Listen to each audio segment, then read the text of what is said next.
Hello, hello, and welcome, my fellow humans, to the Read Room and another debate dissection. In fact, the part two of that debate dissection. The first part was on Mhm.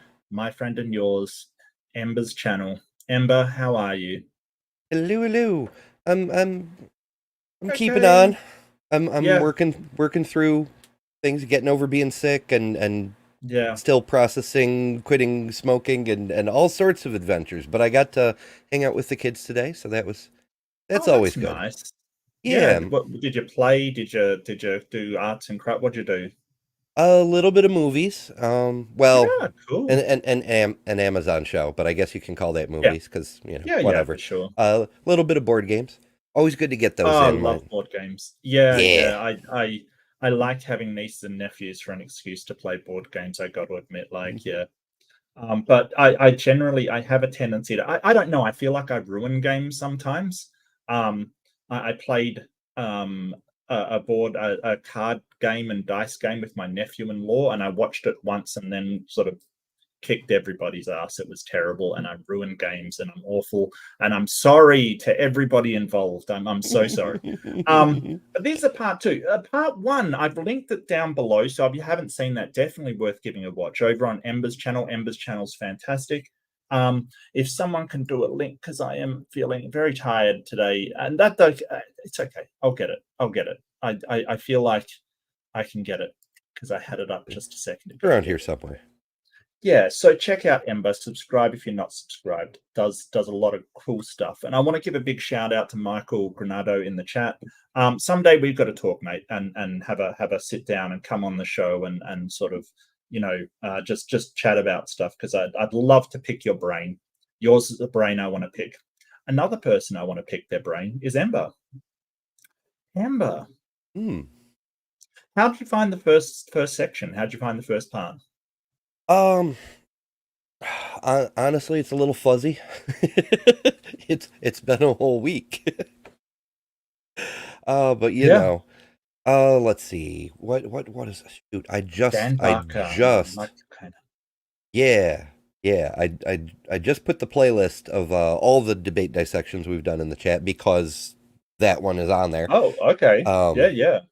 yeah, and a bunch more for anybody who's newer. We've been at it Mhm. for 9 months minus a short Yeah, break. So yeah, yeah. there's quite a few in there. Um, yeah, to recap the previous episode, the last time on, this is did Jesus rise, right? Yeah, I Mhm. think that was the official topic. Yep. And Licona opened by stealing Gary Habermas's minimal facts argument, Right. Right. and it was pretty bad. And I mean, Barker, he's he's usually very, very good, but he's best at refutations. But you got to give him something to work with. There wasn't a Sure. lot of meat on Lycona's arguments for Dan to refute. Right. And a lot of it was just sort of conflation between people mentioning Christians and Christians being correct about Jesus rising. So he referenced Hmm. a lot of historians like um, um, Tacitus and Josephus, and they never actually and then sort of tried to say we have first-hand sources, and then tried to say, well, it doesn't matter if they're third or fourth hand. That doesn't matter. It's like, Hmm. well, no, you've been saying we have first-hand sources when clearly we don't. And of course, that did not get by Barker. And just quickly, I want to give a big shout out to Pinwam. Pinwam, thank you so Woo! much. Five American dollaries. Happy New Year. Looking forward to great content from you both. Big fan. Thanks so much, Pinwam. I really appreciate your support. Pinwam is great. It works better when it Nice. doesn't hang up. But yay, Pinworm. Well, Yeah, this is our first one of the new year, isn't it? It must be. It's um, only the sixth. Well, the sixth year.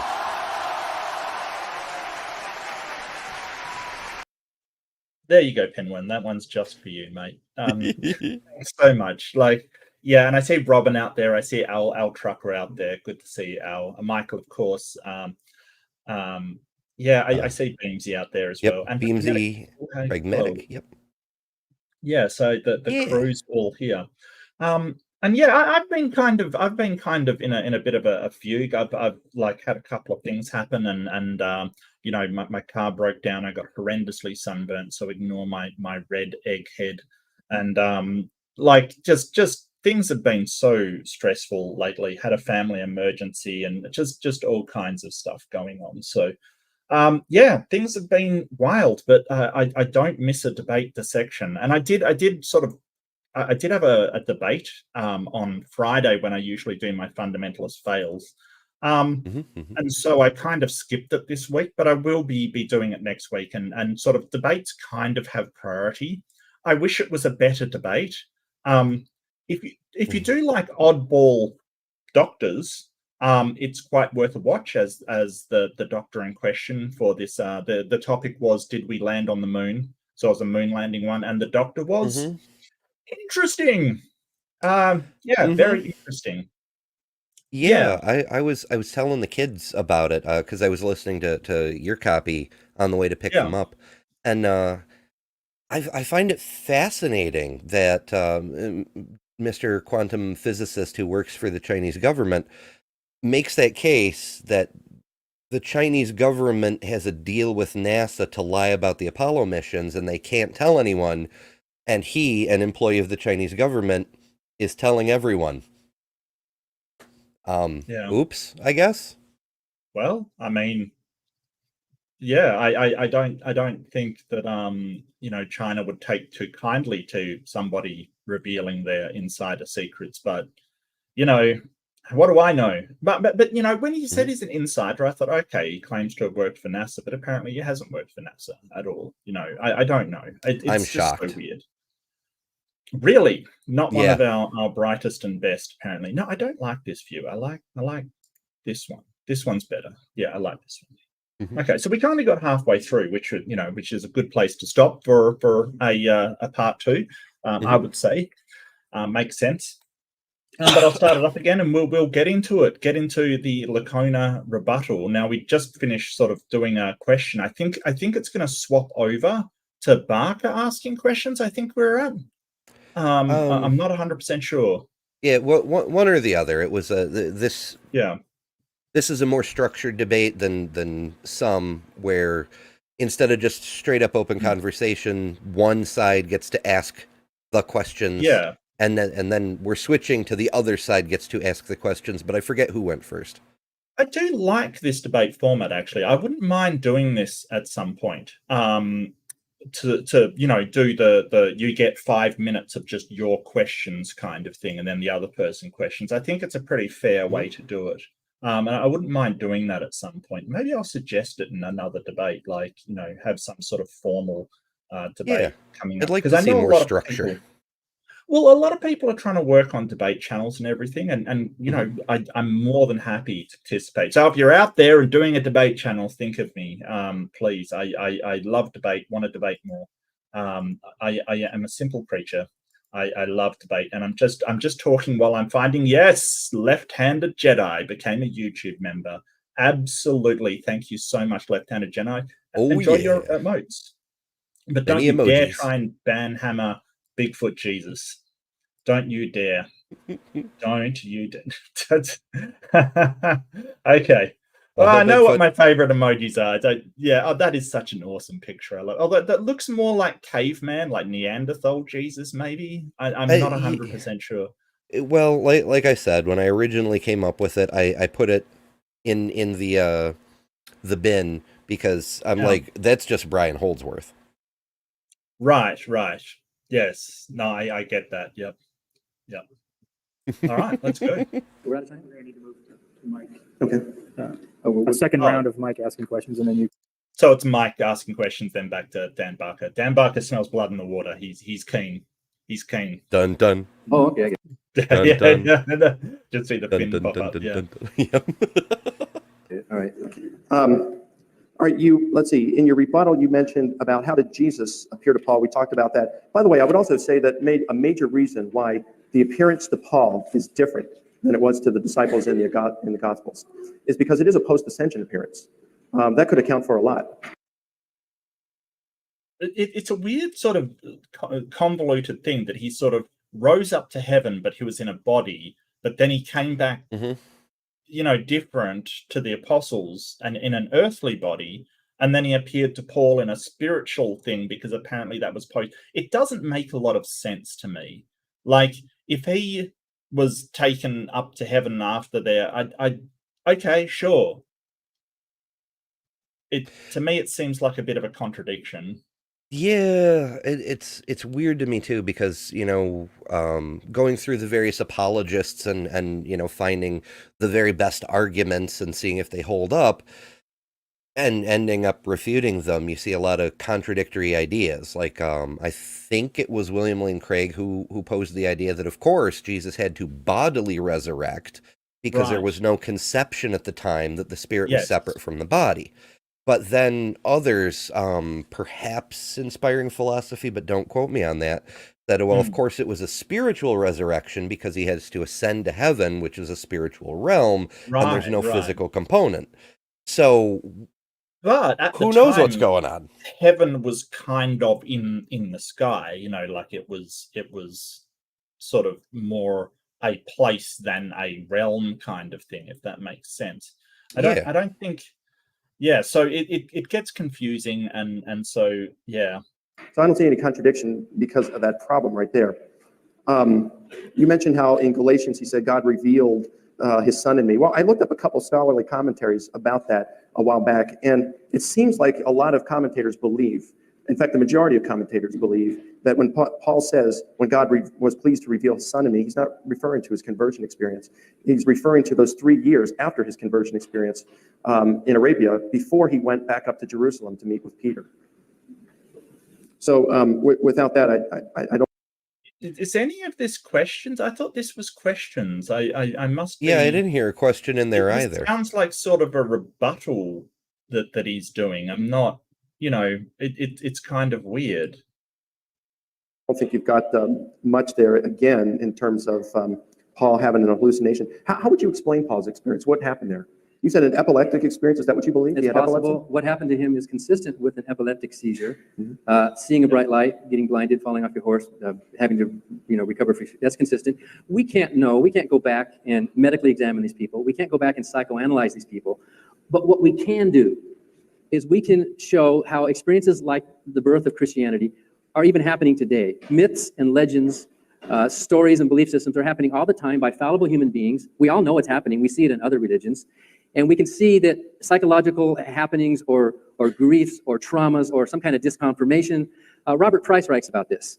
You notice that a lot of religions, take the Millerites and the Seventh-day Adventists, or take the Jehovah's Witnesses, take a group that had predicted the end of the world, right? It was going to happen, just like the early Christians. Jesus is going to bring a kingdom on earth. Did Jehovah's Witnesses predict the end of the world? Several times. Oh, really? It's kind of a... Yeah. Eric from Skeptics and Scoundrels filled me in on a few of the more, for a while they had we're not here. Good night, everybody. We're not here. Right. Yeah. They had a phrase in the middle of the 20th century: "Stay alive till 75," because the apocalypse would happen in 1975. Definitely for sure this time. Oh.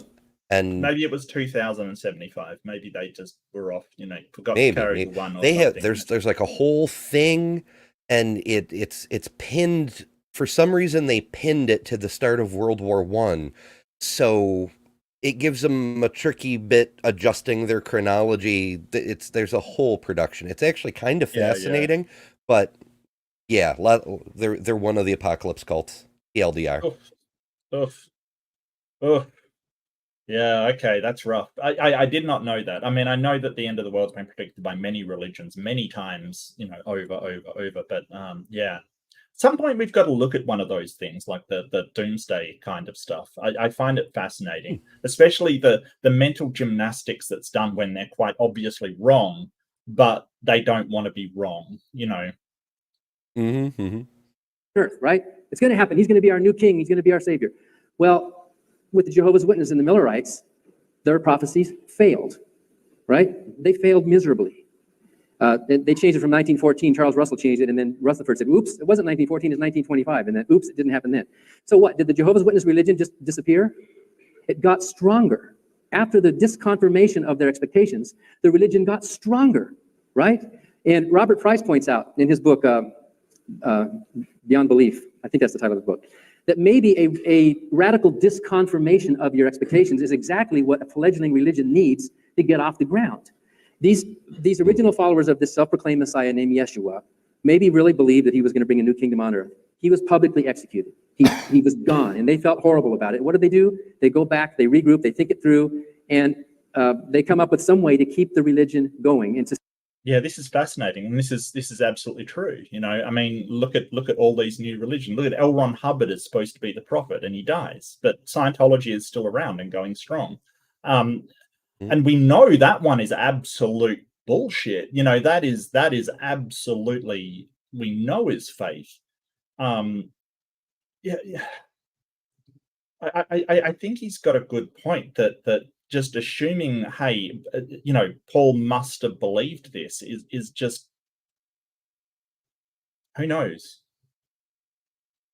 to save face. That happens. You admit that that happens. It happens today. It happened in the 1800s. It happens with other religions. So what made those people exempt? Were they special? Were they somehow more human than you and I? Were they somehow immune from this kind of exaggerations and all that?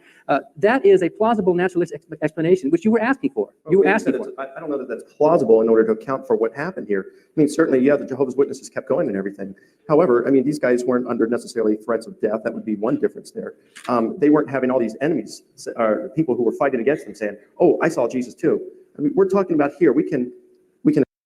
Well, I wouldn't say it's all these people. Really, it was just Paul. We don't know, you know, how many enemies of Christianity did convert apart from Paul, or Saul as he was known at the time. Yeah, we don't know.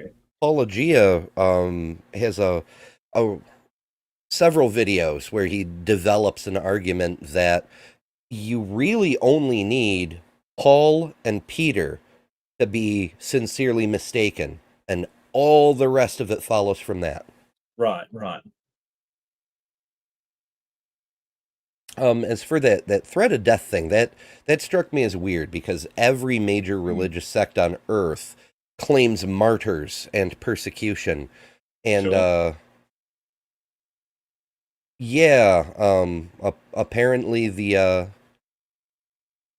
mid-20th century German administration had a problem with Jehovah's Witnesses, in numbering in the thousands. Yeah, and it's sort of, I think that sort of people's fervor for a religion doesn't give any evidence of the truth of the claim, because we have people that are incredibly fervent about Mormonism, for instance, and that we know was created by a person. You know, we can be very, very sure that is a man-made religion, as well as Scientology, the other one, and you get very fervent people in both of them willing to do extraordinary things to protect their religion. Islam, you have, you know, people that are very, very fervent about it. So the fervor of a person and how much they believe it shouldn't be any evidence that it's true. And as far as the two people that were with Paul, we don't actually have their testimony, as far as I know. We've just got Paul saying it. So, you know, how do we tell whether the events are actually accurate with no other information? Can establish that Jesus' disciples really believed that they saw him risen from the dead. We know it wasn't a hallucination. So you're saying here that they were doing. How do we know it wasn't a hallucination? Who says? Yeah. We know it wasn't a hallucination. How did you establish that? I think. Dude, I only have one. Okay, I'll just use the button I have. Obviously, there is no compelling evidence for this claim, and therefore Christians should utterly reject it. Oh. I Can't say I disagree. I thought I had one for that's an unsupported assertion, but I don't think I've programmed that one yet. Doing it in order to save face or something like to that. avoid eating crow. Well, I can understand that. Well, I don't think it's to avoid eating crow. That's the thing. Like, you're really, he's taking a very simplistic thing and sort of saying, hey, they were embarrassed that they're. No, it's this whole idea that people in religions are so passionate and vehement about it that even their predictions fail. Because don't forget that Jesus said he would establish the kingdom of God before some of the people there, all of the people there had tasted death. So some people would still be alive when he established his kingdom, and he died. Right? And they're all dead, and he still hasn't established the kingdom. This is the problem. If you are that fervent with religion, you will look for ways to make it work anyway. And that's what Dan Barker's saying.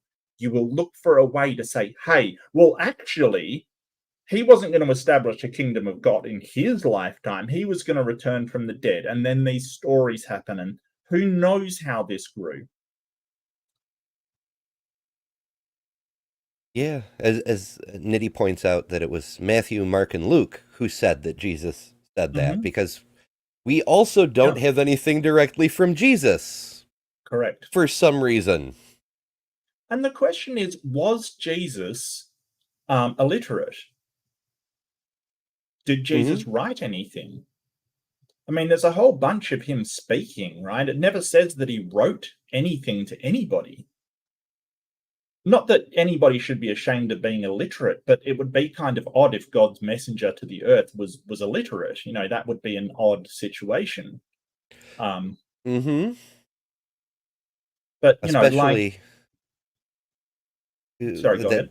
That whole idea that language comes from God. God taught Adam how to speak and yada yada. Yeah. So if language comes from God, it's completely inconceivable that the messenger of God or the prophet of God or the actual incarnation of God would be illiterate. How does that possibly happen? Well, Jordan says he performed temple readings. You could be right about that. I just, you know, I wonder why, if the message was so important, why Jesus didn't write anything down. You know what I mean? Like, if it's that important, why didn't he write down what he wanted to say? I don't know why. Or maybe he did, and it just didn't get preserved. Well, maybe that's true. Yeah. But why not? Like, if God's got this message, why wouldn't he preserve it? Like, that again doesn't make sense. If you're an all-powerful God, you can have a hand account of something and you let it get destroyed. Anyway, I think I'm just nitpicking at this point, but you know, I guess that's my usual state of affairs. So, you know, nothing much surprising about that.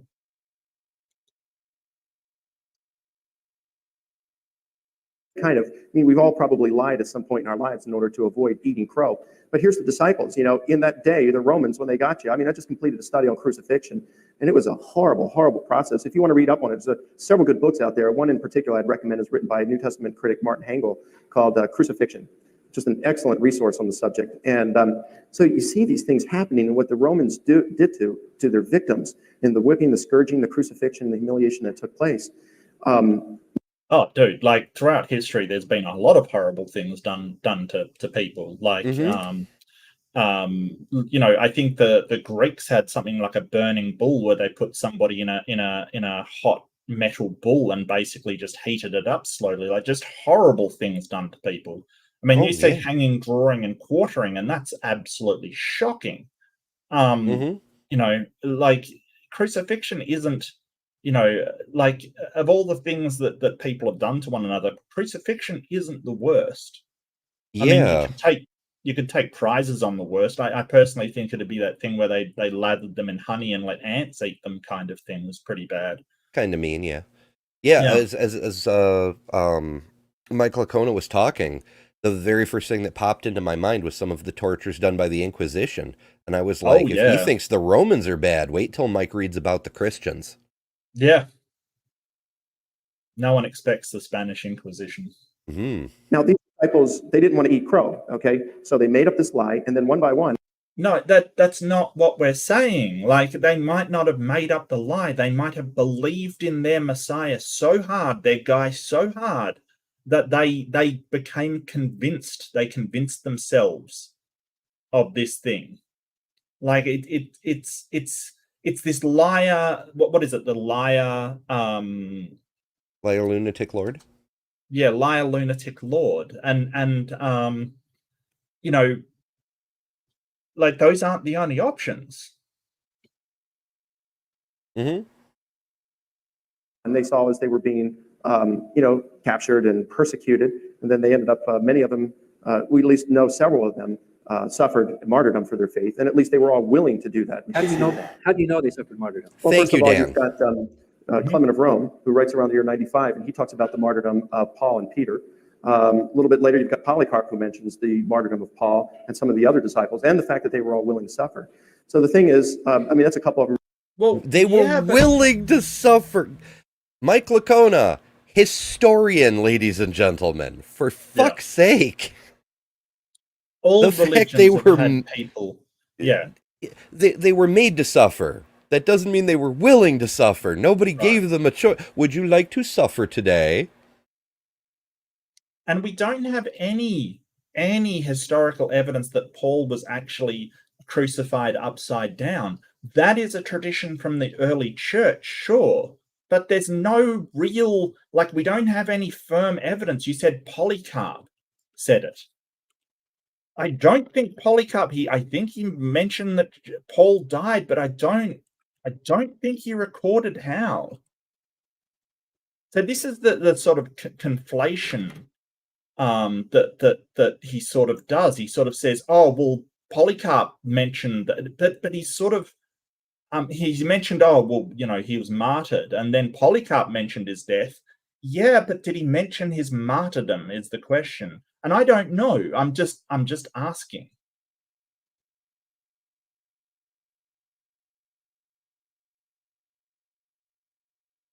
Yeah, I don't know either.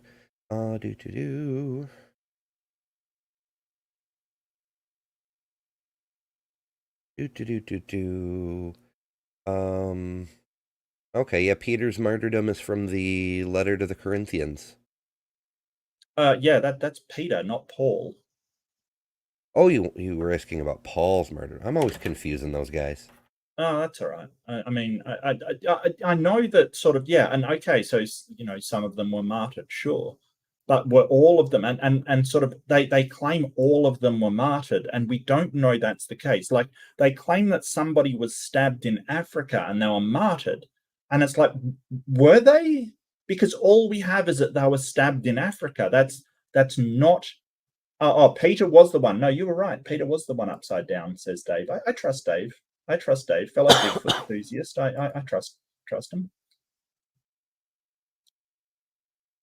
Right there.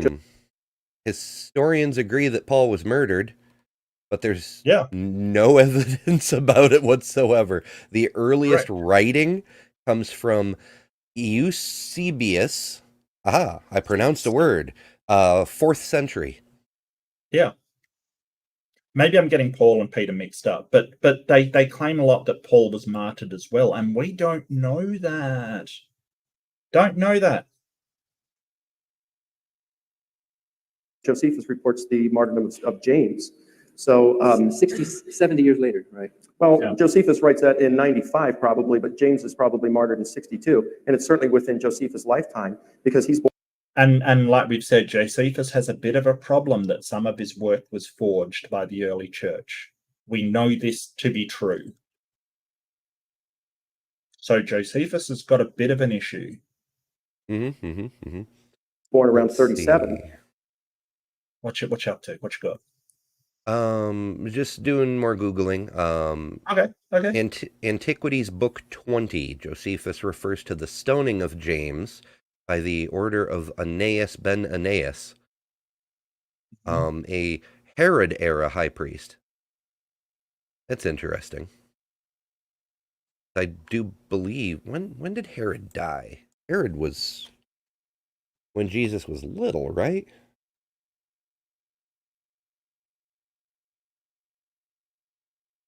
Herod the Great, deposed in 4 BC, but no known death date. It's not super important. Tangents, you know. Hmm. So he would have been 20 some, maybe 25 years old at the time. Right at the time when he had become a Jewish priest, and his dad was a very popular priest in Jerusalem. So that places Josephus in the geographic location in which this stuff would have happened. He's aware of the high priest and everything. He would have probably been there. He may have even been an eyewitness to it. We don't know that, but he's certainly in a position to have known about this. So we do know that these guys were willing to suffer and die for their beliefs. That doesn't make the belief true. That's the thing. A lot of people in all kinds of religions has suffered and died for their religion. Doesn't make it true. It doesn't matter how much you believe it, but the amount you believe it is independent from whether or not it's true. They may have fervently and zealously believed that Jesus was a saint and was coming back.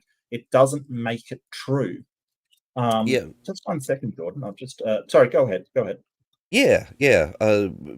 Even if we grant him the willing to suffer and die thing, which I do not believe is justified whatsoever, but grant it for the sake of argument.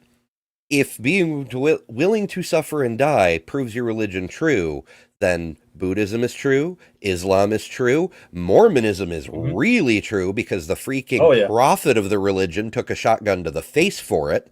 You know, they're all true. Cool. Yeah. What now? Do we worship everything? Are we back to a pantheon? What do we do? Yeah. But this is the special pleading that goes on. Like, those people obviously were mistaken, and they were sort of deluded and thought that their guy was the Messiah, or was the special person, or was the thing. But my guy's the real one. Like, it's kind of this, they're doing it to you as well, because the people over in Mormonism are saying, hey, they were mistaken, but our guy was the real one. You know, it's this kind of this blindness to the intellectual consistency that you ought to have when you're using critical thinking. Am I applying the same standard to my own religion as I am to every other religion? And I really hope Christians would answer that honestly and say, if I hear, you know, and we hear it all the time from, say, people saying, oh, there's all this science in the Quran, and they'll use that argument, and Christians will argue against them. And then you meet that Christian, they go, oh, well, there's all this science in the Bible. And they're nearly the identical argument. Like, they're almost identical. But one of them, you're applying all of this, oh, well, you have to read it like this and massage it. And the other, you're going, no, that's just nonsense. It's a lack of intellectual consistency that really does. It fascinates me, honestly. It really does. It's amazing. And it reflects on society too, because we've had, you know, people talk about how much influence Christianity has had over Western culture. Well, yes, and double standards is one way. It, like, the hypocrisy of saying whatever I'm doing, special plead, but whatever everybody else is doing, criticize. It's just. And the doublethink required to do it is just mind-boggling. But it's because it's necessary for Christianity, and we spent so many centuries with Christianity necessarily being true, then people just accepted it as just the civilized way of doing things. Yeah, and in that society, it's never really questioned that you think like that you have this exception for your own. And I think part of that is that tribalism. You know, oh, that's awful, except when we do it. You know, then it's fine. You know, attacking other countries is awful, except for when we do it. That's more than reasonable. You know. That Jesus had risen and appeared to them, and we've got Paul. Same thing with him. We've got James. Same thing with him. We've got to be able to account for their experiences. So when it comes to the sufferings of the disciples, yeah, maybe they, as a lot of us would lie to avoid eating crow. But I think that no one's. It's not eating crow we're talking about there, Mike. Yeah, I feel like Barker's sitting there going, nobody said lie at any point. I don't remember him saying lie. What I remember him saying is they had this prophecy which did not come true, and then they went, okay, well, how do we make this work? So the book that he's talking about is talking about how, like, places like the Mormonism, Jehovah's Witnesses, they sincerely believe in what they believe, even though the prophecy failed. This is what he's talking about.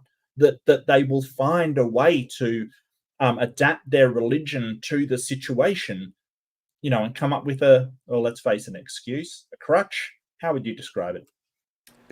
Coping mechanism, rescue device. Good one. Yeah, rescue device. Absolutely. Yeah. Yep. So a lie isn't really what he's saying. So it's weird that Mike Licona, and I thought this was a questioning by Mike Licona. It seems to just be him pontificating a bit. I don't know what's going on. The moderator seems very chill about that. I wonder if Mike is just like, I don't know, has like a bet with himself to only use the worst, most frequently debunked arguments he can think of. Ugh. For the most part, people would rather eat crow than be eaten by lions. And so I think that as one by one, they saw like Peter get thrown in jail, James stoned, and some of the others, Stephen stoned. I think what happened is they would reassess their situation. Hey, did we really see him? Did we really see it? When you were looking 20 years ago. Yeah, I think you underestimate the sheer stubbornness of religion and faith. Like, I think you really underestimate the sheer tenacity of some of these beliefs. You would think suicide bombers would start to think, hey, are we really following them? They don't.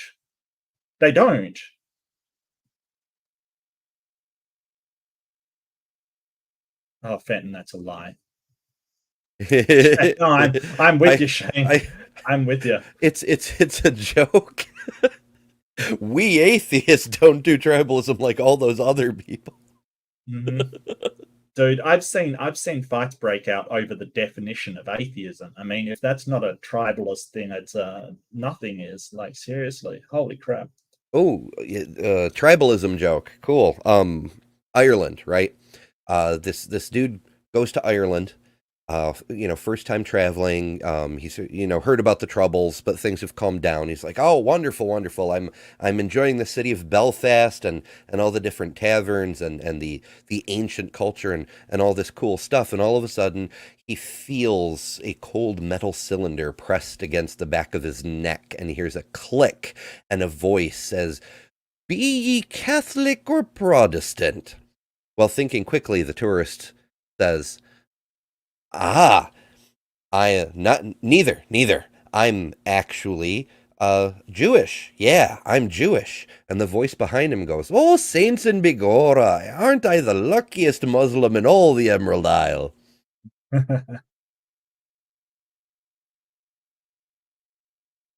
Tribalism. Yep. You're thinking about the rest of your life and you start to really assess, is my faith true? Well, and I can appreciate that. I went through that too. So the thing is, when your friends are getting hauled off to prison and you're seeing them brutally treated and then some executed, now you're really thinking even more seriously and you're trying to make a quick decision. I don't think so. I don't think that's how human nature is. Otherwise, those pilots of the planes that flew into the World Trade Center would have veered at the last second. Why is that? They believed strongly that they were going to go to their Islamic heaven. They were completely convinced that Muhammad had a miracle, that the recitations came to the angel Gabriel to Muhammad, and they were absolutely convinced to the point of giving their lives for that belief, right? So the disciples were that convinced that Jesus had appeared to them. But do you believe that the angel Gabriel gave recitations to Muhammad? You don't, do you? No, but that's different. Does their martyrdom convince you? No, that's different. Yeah, no, that's completely different. People giving their lives for other religions is completely different. Yeah, thanks, Mike. Mm-hmm. Yeah. Way to outline what I made about special pleading earlier. Yeah. What is he even? Did he take stupid pills this morning? Like bad arguments, not using his knowledge as a historian, but instead saying the same crap that a Sunday school 9-year-old would say. And then Dan lays it out for him like, you believe these other people were correct, apparently, by your standard. And he walks right into his own double standard. No, that's different. Like, what are you doing, Mike? I don't know. You that Islam is true? It's different because Muslims, just like Christians who would die for their faith today, believe based on the testimony of others. So we could be right or wrong. The disciples died for what they knew was either true or false. So there's a big difference. Liars make poor martyrs. I don't think so. I think you can get caught up in a religion. You can get caught up in this.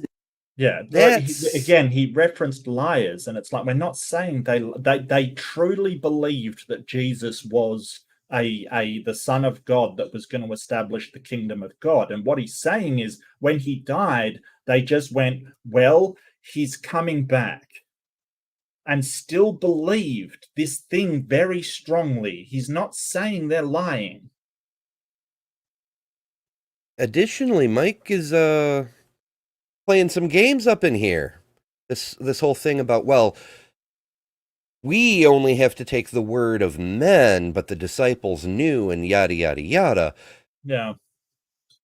But I'm not 100% sure Mike said it earlier, but almost every apologist says that the disciples were weak in the faith because they had to have proof, but Christians today are superior because they have no evidence at all. Right, They right. just believe.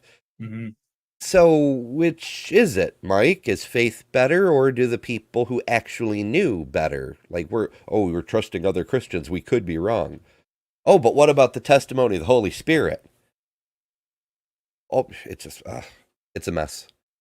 It is. Thing. And you can believe in God so strongly that I'm going to give my life. I mean, I dedicated my life for all those years, and I suffered somewhat from that, for this belief. And now what I know is a false belief.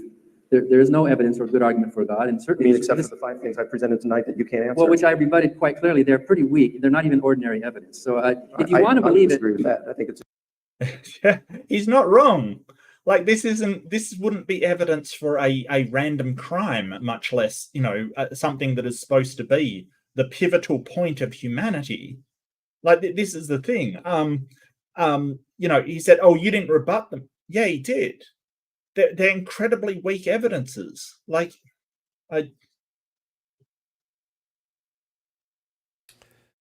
Yeah, was he I mean, asleep? you could do the same. Like, I still don't know why he borrowed Habermas's arguments. It still perplexes me. But you could make the same arguments about Spider-Man or Harry Potter. Like, we Yep. have here the testimony of J. Jonah Jameson saying that he's seen people who saw Spider-Man, and Right. like, it's as strong or stronger on the same criteria.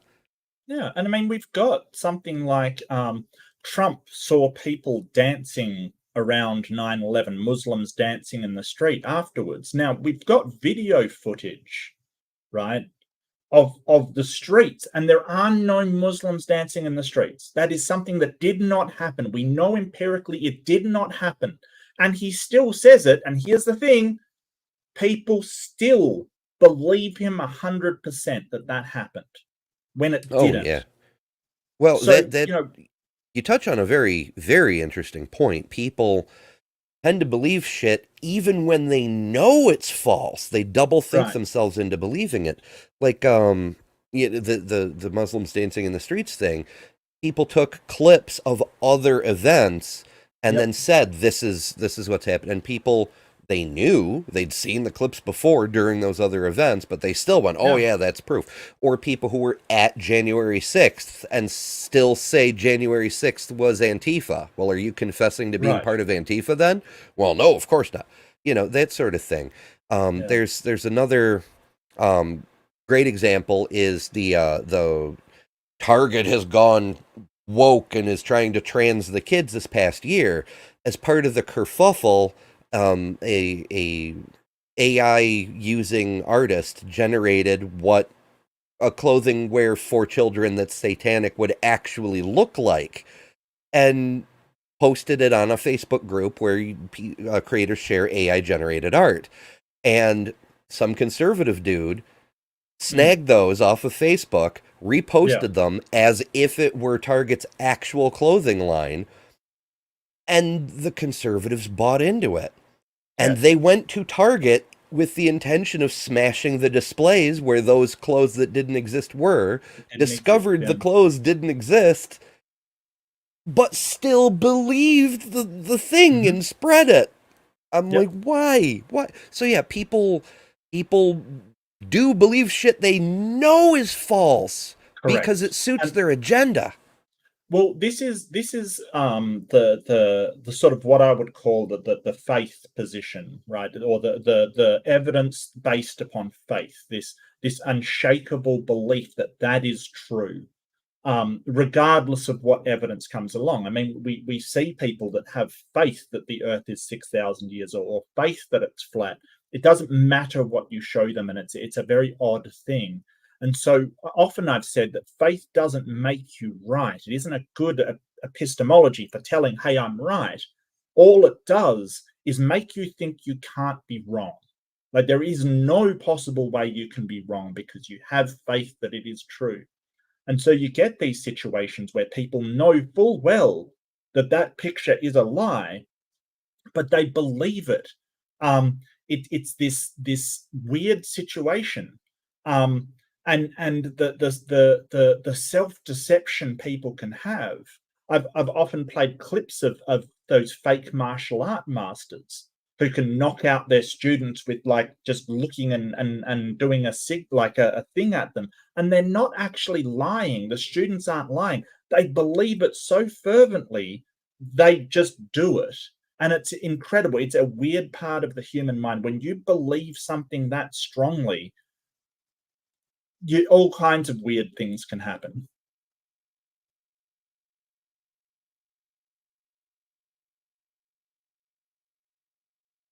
It's extraordinary. Well, I don't. When you have evidence- these and there are no plausible naturalistic explanations to account them, I think that makes it pretty strong.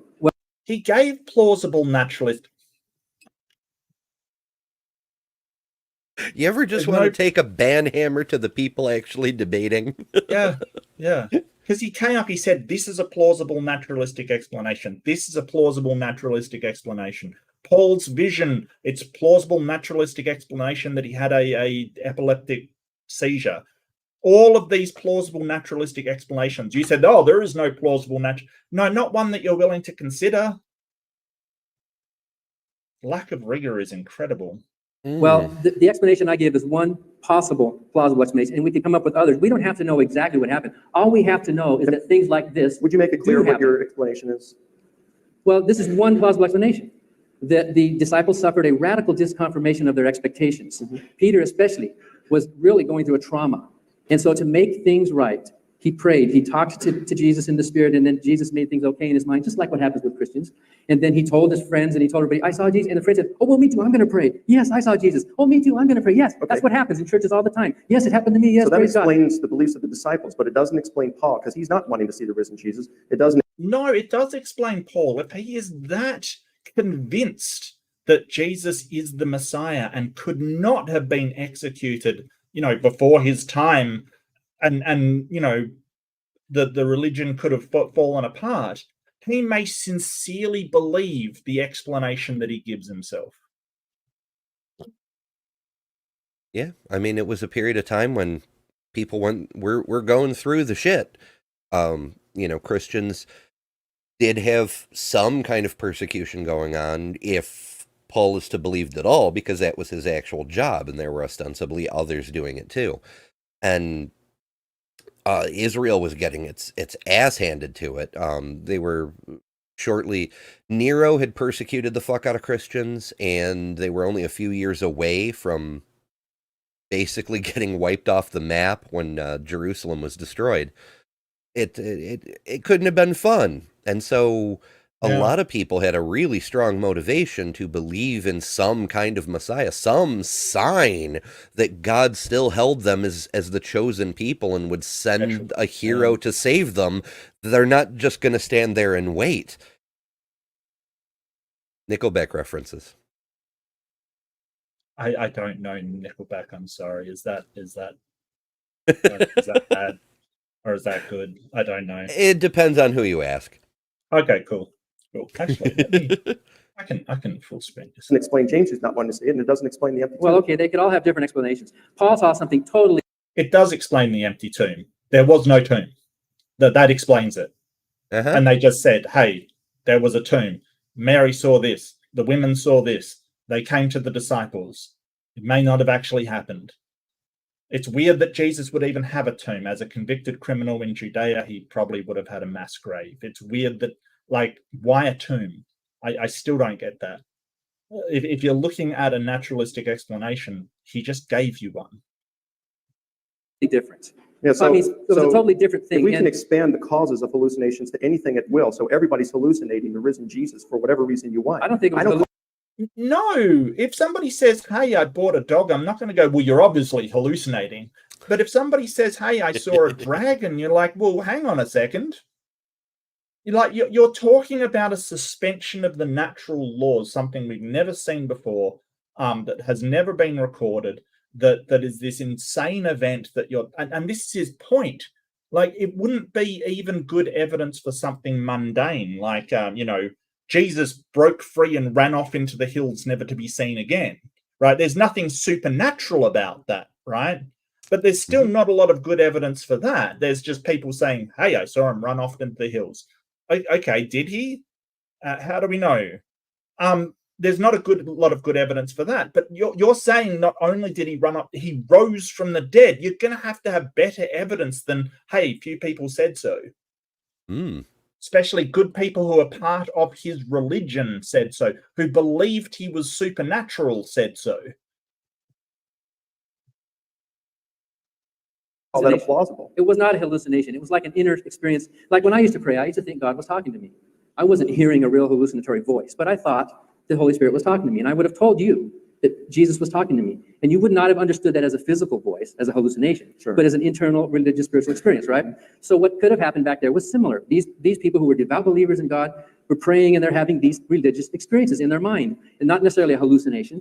But next Sunday, on Easter Sunday, you're going to have hundreds and thousands of Christians agreeing that the Spirit of Jesus is with them in that room, right? They're going to all testify to that together. There's a kind of drama mentality that happens in religion where we all get on the same page and let's all agree, yes, he spoke to me too. And so that kind of thing happens now.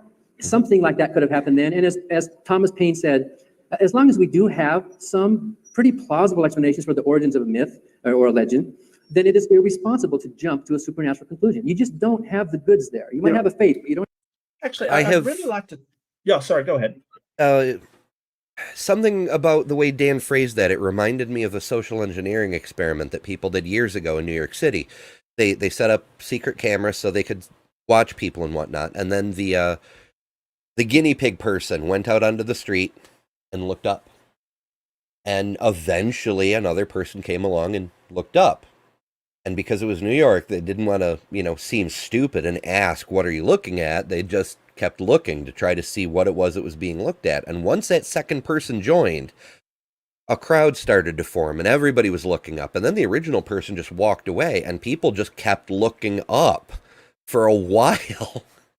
It struck me as a similar sort of thing. People want to not look stupid. They want to be in on what's going on or have the special information or any number of possible reasons along these lines. They don't want to look foolish. So when you've got somebody like Peter comes along and says, "I saw Jesus," some people might go, "Oh, he's the poor man, he's having grief hallucinations." But some people might just want to be in on it too and be like, "Can I also see Jesus? You know what? I did see Jesus. Yeah, I saw Jesus too." And whoop, outward it spreads. There was another experiment which was a waiting room experiment where people were being, I think they were being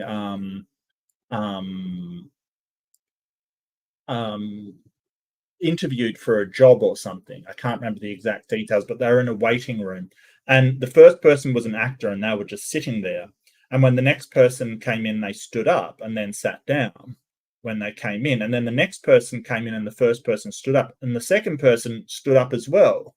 And then by the time you had 6, 7 people coming in, everybody was standing for each person to come in without being told they had to, without that the first person stood, second person stood, the third person went, "Well, I guess I have to, this is what we do." So, and then, so many people were doing it, it became more and more compelling for the next person to do it as well, because everybody's doing it. A lot of that's like talking in tongues and stuff. They sort of say, "Hey, well, everybody talks in tongues," and it's this compulsion to go with the flow, to adapt to the norms of whatever your environment it's in. And it's a very powerful part of the human psyche. Probably a sort of defensive and a societal defense mechanism. You have to fit in to be safe. So you feel this compulsion to fit in with whatever behavior is going on around you. But it certainly is telling about sort of these things that, you know, people say. And I've always wanted to really get down into what is the Holy Spirit? How do you hear it? How do you know it's true? Has it ever told you anything wrong? They're kind of shy about talking. I mean, Christians, they're kind of shy about talking about it. You know, it's kind of this, well, that's a personal thing that you know, and it's like, well, and when I ask about it, they say things like, oh, you can't explain colors to a blind person. It's like, well, yeah, you kind of can actually. But that aside, you know, it's not very good if you can't describe it. It's this odd thing that it to me, it sounds just like feelings, like you have intuitive feelings, you know, something feels like it's going to be bad. Do we have a hit rate for this Holy Spirit? Can we get some stats on its hit rate at all? Yeah, like the greatest prophets in all of I guess Jewish history, since Jesus wasn't supposedly a prophet or whatever, they all had like just prophetic spirits upon them. Whereas Christians today claim the Holy Spirit is literally inside them, the actual incarnation, or well, spiritual incarnation of the Godhead itself. And yet none of them can produce legitimate prophecy. What the fuck? Yeah. And are wrong on quite a few things. And it's odd, the sort of mental things that they go through, that oh, God wanted me to go through that because it taught me something. It's like, well, you seem to be getting the same information as everybody else. You know, I just don't pray for my information. I use rationality instead, and I seem to be getting the same information as you. So what is it? You know, you seem to have a direct line to a God, but you're making the same mistakes as everybody else. How does that work? No idea. Yeah. It kind of gives what Dan was saying about disconfirmation. Like, you're being guided by the Holy Spirit in all things you do, so you shouldn't ever even make a wrong turn. You don't need to look at a map. The Holy Spirit can guide you. And yet it happens all the time. Sure. In fact, you could make the case, we'd need data to be sure, but I'd be confident enough to place a bet on it that people guided by the Holy Spirit are actually wrong slightly, but statistically significantly more often than people who don't pretend they have magic knowledge, and therefore the confidence to wrongly go in the wrong direction. Every time something goes wrong in their life, it's disconfirmation. But instead of going, that shouldn't have been possible if I'm under the protection of God's guiding hand, they double down on it. I need to believe harder. Right. And it's kind of that Texas sharpshooter. They count all the hits and ignore all the misses, you know, like, so if they find their car keys after praying, well, that's, you know, obviously God working. But if they can't find their car keys and then, you know, their wife finds them later, well, that's not, you know, that's not disconfirmation. That's just, you know, God not answering my prayer because of fill in the blank, you know. God works in mysterious ways, which means I have no criteria for evaluating the performance of my faith. Can I say that instead? I have no criteria for evaluating the performance of my faith. Sure. I'm not going to make an emoji. That's way too long. I would agree with you that Allow you to change the subject if you like for our last few minutes. All right. I just want to change the subject one way here. Do you agree with me that the number of extraordinary events in the resurrection narrative of Matthew and Luke is greater than the number of extraordinary events in the resurrection narratives of Paul and Mark? The number of the events. I would say in Paul, and I would say that the bulk of scholarship would be behind me on this. Paul in 1 Corinthians 15 in that creed is not producing a resurrection narrative. That's not his intent. His intent is to answer the question posited by the Corinthian church: is there life after death?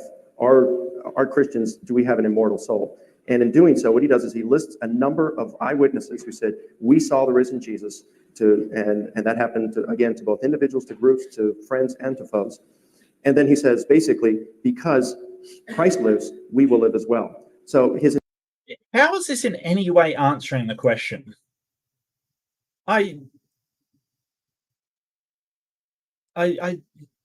He's asked, like, is the amount of miraculous things in Luke and Mark higher than in Paul?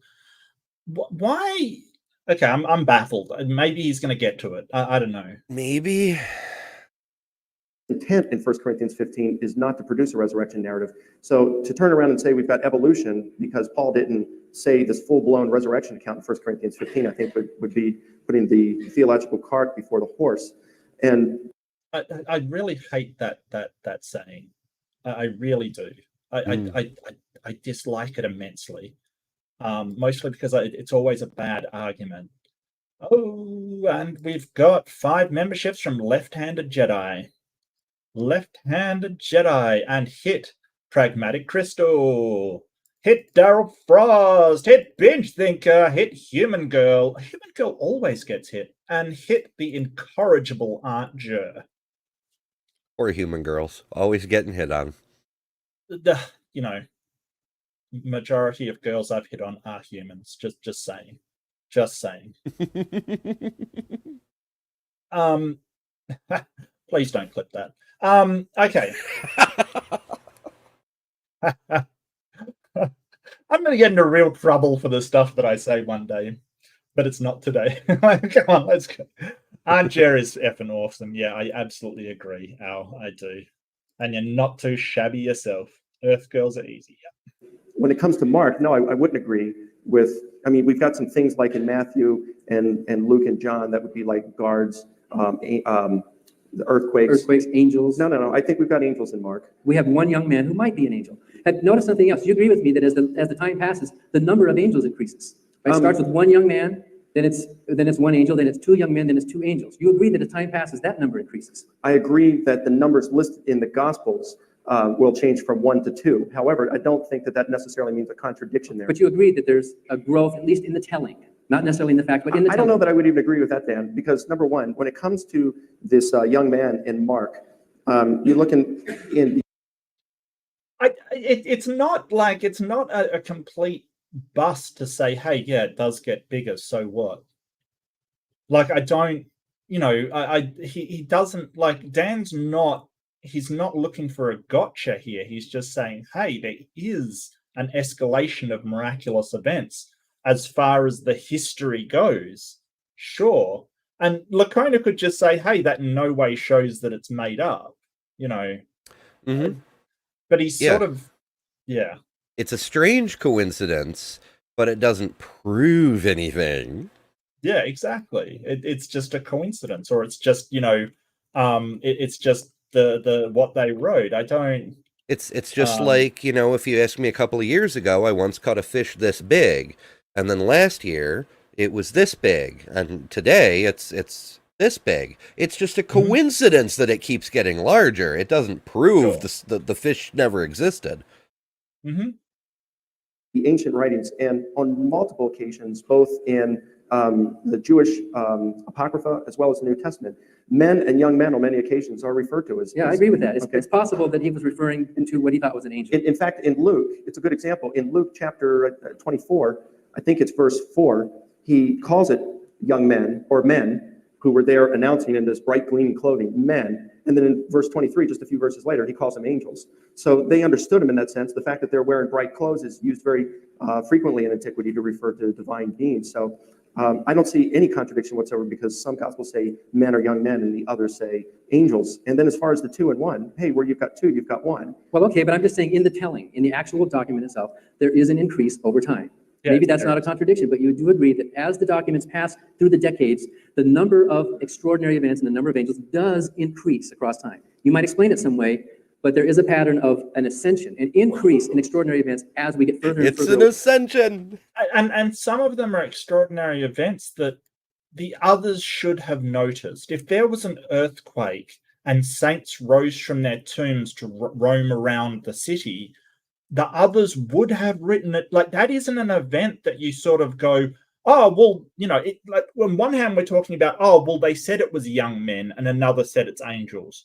Okay, they could have been mistaken, like one sort of. But you're talking about an earthquake and people, saints rising from the dead to roam around and talk with people. That isn't something that you can mistake as, oh, well, I thought it was a, instead of an earthquake, I thought it was a vibrator on the nightstand. Like, come on, that's something that absolutely we should have gotten some other thing about. But what Dan's trying to say is these events, as it goes along, one person says, hey, it was a miracle that there were these angels and he rose, and the next one sort of, well, there was an earthquake, and the next one, well, there was an earthquake and the saints rose from their grave. Like this is what he's saying. From the original. Well, what about the Gospel of Peter? What do you think of that? Well, the Gospel of Peter, it's interesting. Yeah, you look at the resurrection account in that, you find it's very embellished. Yeah. You find these guys come to the tomb on Easter morning. All of Jerusalem's out there to see it. The bright light comes down. The stone rolls itself away. These two angels come down, go in the tomb, come out of the tomb. Their heads go up to the clouds. Jesus' head goes above the cloud. The cross comes hopping out of the tomb. The voice comes out of heaven, says, did you preach to them that sleep? And the cross says, yes, I did. So, this is obviously a lot different than what we find in the Gospels. But it is embellished, right? And did it come early? Was that written early or was that written late? Well, we have no evidence at all that the Gospel of Peter came before the 3rd century. So it was late. Sure.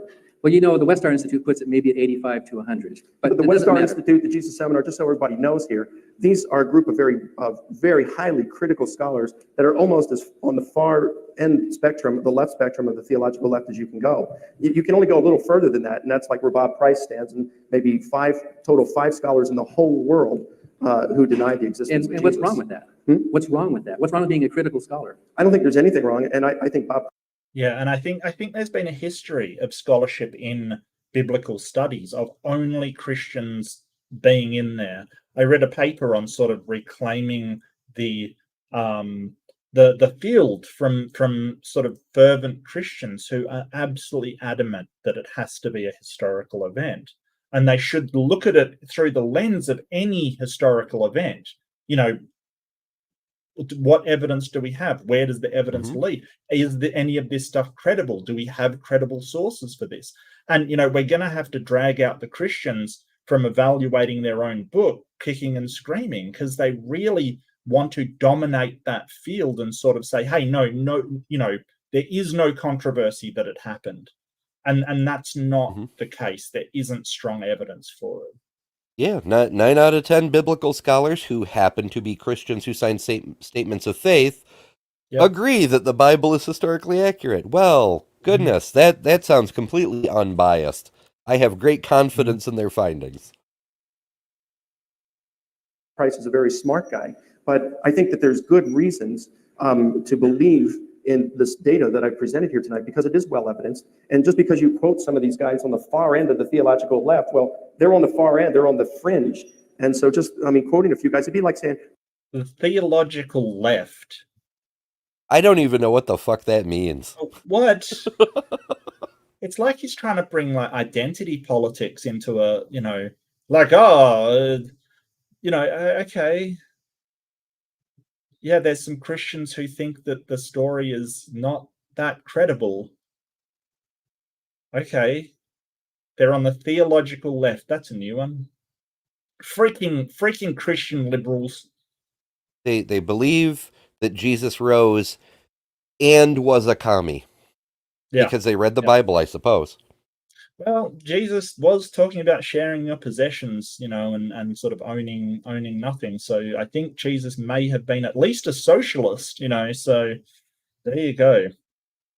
All right, well, this is what democracy should be like. And you say, well, no, it isn't. Here's what a few neo-Nazis said. I'm not saying these guys are neo-Nazis. I don't mean to imply that. But say, well, here's what a few neo-Nazis say. Well, fine, I'm glad to know what they believe, but I'll tell you what, I'll stick with me. These are 75 plus biblical scholars who know the languages, who have a PhD or an equivalent in the languages and in the study and in the cultures of the time, who are not beholden to any religious group. They are independent scholars. They're not speaking for the Episcopal Church or for an evangelical. These are scholars who want to know what's true. And not only do they give their opinions, they give their reasons. Let's look at, for the most part, as anyone who wants to read the debate between Bill Craig and John Dominic Crossan, I think is very telling. He has an anti-supernatural bias. No, he doesn't. John Crossan does not. Absolutely, because Craig, in the period like we're having here, he asked Crossan, he says, do you believe God exists? Well, it's irrelevant. Well, during the Jurassic period, he says, do you believe that it's factually true that God exists? And Crossan said, well, no, I don't believe that. How is that a bias against supernatural events? Like so there's a lot to unpack here. Basically, he's saying because he doesn't believe there was a supernatural event, he's got a bias against them, and that isn't true. It's like saying you have a bias against Santa Claus because you don't believe in a Santa Claus, right? There's no bias there. It's just you haven't got the evidence to convince you to believe in this event, or being biased against, Robin Hood being a real person. No, we just don't have evidence to suggest that was actually a real person, right? There's no bias here. There's just his opinion, and that's based upon the knowledge that he has. Like, what? Because he doesn't believe that God was around in the Jurassic, he's biased? Are you serious? Oh, I mean, everybody does have biases, sure, but that is not a biased opinion. It's very odd. So he comes to Dr. Tapp. Sorry, I'm just gonna. Do we have a weasel? Oh, praise the weasel.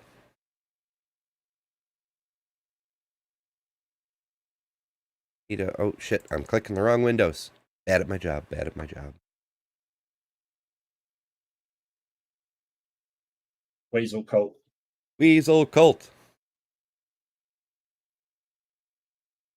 Isn't it interesting that here we are, being all atheistic and whatnot, and we have a cult about the weasel who works for the actual goddess. Like, there's a lot of religion in our non-religion society here. Yeah.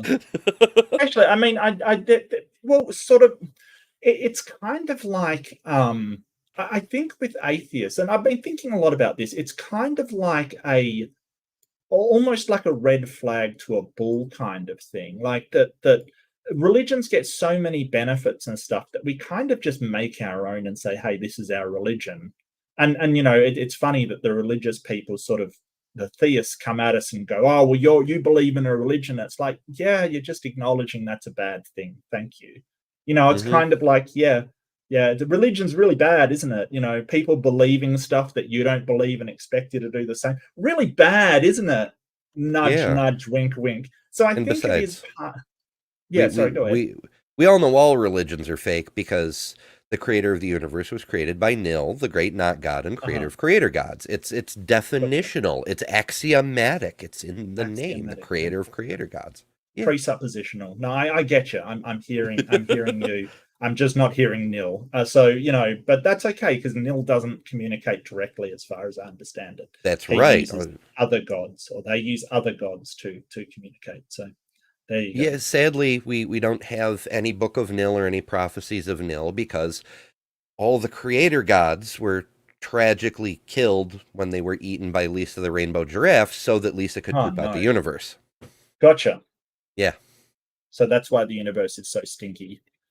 Everything just falls into place. Everything just falls into place.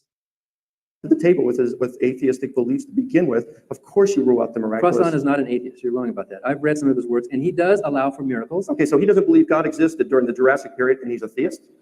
He believes in God now. Yeah, but he believes in God in the sense that we believe in the American spirit. Well, there's no spirit, let's say, in America. We believe in the ideals of the American spirit. And it's the same thing with, like we might believe in the spirit of Santa Claus, as Craig said, but we don't literally believe that there is a Santa Claus. Even Neil Gaiman didn't personify the American spirit as an actual fucking spirit. Yeah. He wrote a book with all the gods that ever were literally exist.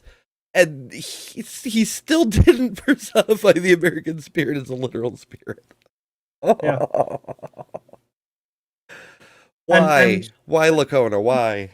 But I think Licona, in a way, is proving like he's really shooting himself down because he's saying, hey, we've got this idea of this spirit, but it's not a real thing. It's like,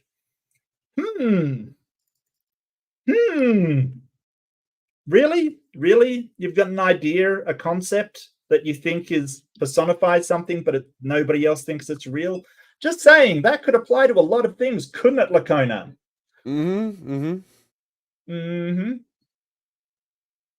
Says, he believes in God in the sense that he thinks it's a nice idea, but he doesn't believe that God factually exists. Well, I don't He says either. it very clearly in that debate. I don't either. And why does that bias, why does that make you wrong? I mean, what's wrong with not believing? Why not come at it as an outsider, as a critic, rather than as a loyal believer who's trying to prove? Wouldn't you rather trust the outside critics than the inside critics?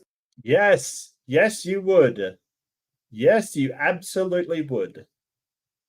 But that would cost Mike his job. Yeah. Mike's going to say, no, Christians are more honest. Sure they are, mate. Because we Sure have they are. biblical morality. Oh, actually. Right. Thanks to Robin Webster, I can gesticulate with a prop. There's Oh. biblical morality. And look, unlike Wow. certain former presidents, I'm holding it the right way up. Wow, you're at least 20% more moral holding that. Yes. At least.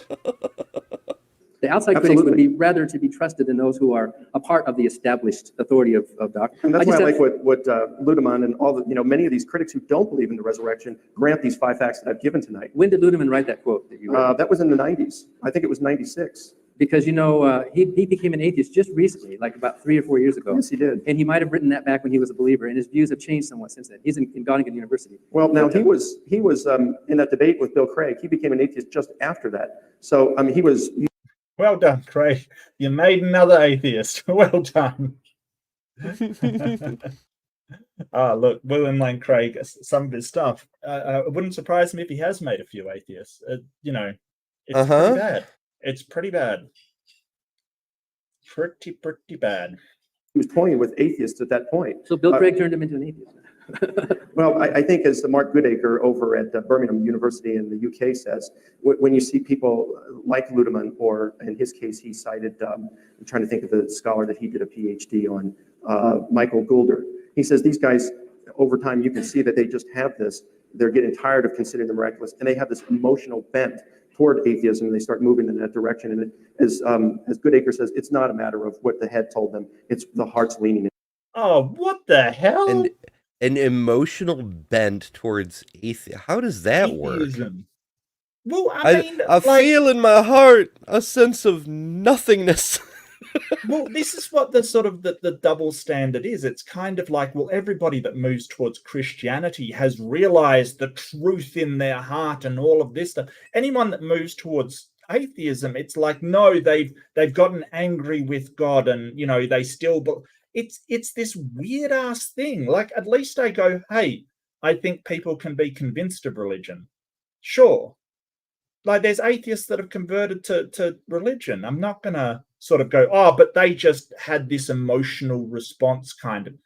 Like, people can be convinced of stuff. Like, what? I don't know what this man is saying. What?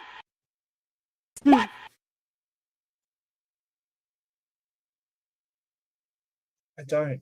In that direction, and then they use arguments, as I see that you've done, Dan. I see that you're using these arguments from this fringe in order to justify your view, and the assumptions that. Really?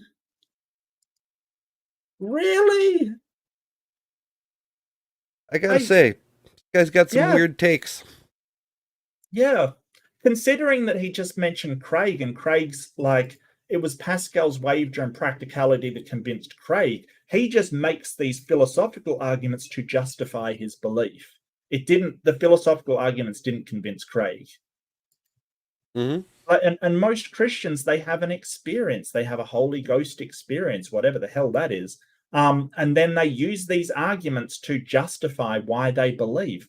The arguments aren't for atheists. They're not to convince atheists most of the time, the fine tuning and all of that kind of thing. It's there to convince sort of Christians why they are warranted in believing it. So it's kind of ironic that you're saying that. Well, you had an emotional response, and then, you make all this stuff up to justify it. Really? Yeah, it's the mott outside the Bailey. It's the same thing the flat earthers do with the dome and the lights in the sky, and all of it is just smoke screen so that no one can approach their actual beliefs and challenge them on this thing that you're basing everything on. doesn't actually make sense. Mm-hmm. But it's really weird. I mean, how do you then explain me, who's been an atheist all my life? I mean, like the cradle atheists are out. Did they have an emotional response? How and then just no. We have these, and it's interesting that usually the things that convince atheists are the logical and reasonable rationality, talking about these things that convince atheists. I don't think that most atheists have converted on an emotional response. Like they don't go, oh, I hate God kind of thing. That's not usually what happens. It's usually their rationality, and cognitive dissonance from holding two views at the same time, that we need sufficient evidence to justify our beliefs, and I don't have sufficient evidence for this belief is usually what happens. So, ironic, really. That these are based on, I just don't see them as very rational. Well, I'm impressed with their scholarship. I really am. I look at it, most of them are believing Christians. Of the Jesus Seminar. Yeah, I am impressed with their scholarship and their reasons and their evidences and their honesty and their willingness to change their mind. And if any of them do have an atheistic bent, I count that as a plus. Anybody who is willing to buck the status quo, anybody who has enough courage to stand up in this predominantly religious world and say, wait, I'm not going to believe that stuff, no matter what threats of hell are made to me. I have a lot of respect for scholars like that. I just have two more questions, and then maybe we could go into a final. Talking about Paul's formula in 1 Corinthians 15, I think you're wrong about Paul's intent of that. Paul's intent in giving that passage was to establish his credentials with the church in Corinth. He wanted to show them, Peter saw Jesus, James saw Jesus, 500 people saw Jesus, and so did I. So I'm one of the insiders. Because how is he going to be accepted as an insider unless he had some kind of a authenticating experience? So his intent in giving that formula, and by the way, that's a good point, because he never knew Jesus while he was alive. So how does he become one of the fathers of the church? He has to have seen and been a student of Jesus. Yeah, that's always bugged me a little bit. Like, everybody's like, oh, well, Paul saw Jesus after the resurrection. How the fuck does Paul know? He didn't know what Jesus, for all anybody could tell, it was frickin' Phil Hendry doing a voice, How would Paul tell the difference? Yeah. Could have been Satan guiding him in the wrong direction. Who knows? Like, this is the thing. Like, you can't just, and he never heard Jesus either. So he didn't know that the voice was Jesus's. Historians will agree that the more formulaic something is, the less narrative it is, then the more legendary it is. And that earliest resurrection account we have in the entire New Testament is a non-narrative. It's more like a hymn or like a recitation. It's one of the signs of legend when you present things in this sort of hymn-like. I would disagree with that. I would agree that it's a recitation. It is a creed. It's very noticeable by the parallelism that's in there. But to say it's a legend, you have no evidence for that, and you wouldn't have. But the style is legendary. Not at all. Why would you say it's legendary? Why would? Because most legends are given in a kind of poetic hymn, sing-song, recitative kind of a way. When you tell the legend, but so is the imparting of oral historical tradition too. But see, you got a burden of proof to show it was legend. But that's one of the arguments. They're the same thing, Mike. Yeah, that's how historical data becomes a legend. Oral tradition is legend. It may be accurate, but it's still legend, and it's got a tendency to grow over time. We know this is the case. I don't, and like sort of, so you've got a burden of proof to show that it was a legend. Don't you have a burden of proof to show that it's not? I dare say. I would think so. You're saying that it was a real event. We've got this is a legend. Whether or not it's true, it's a legend, right? It's not something that has been, well documented. It is a lore, basically, from somewhat unknown sources and from Paul. And I think he's getting at, well, if Paul actually knew what had happened, he wouldn't have written it as an oral tradition style. I think that's what he's getting at. Like, or did Paul hear it as oral tradition?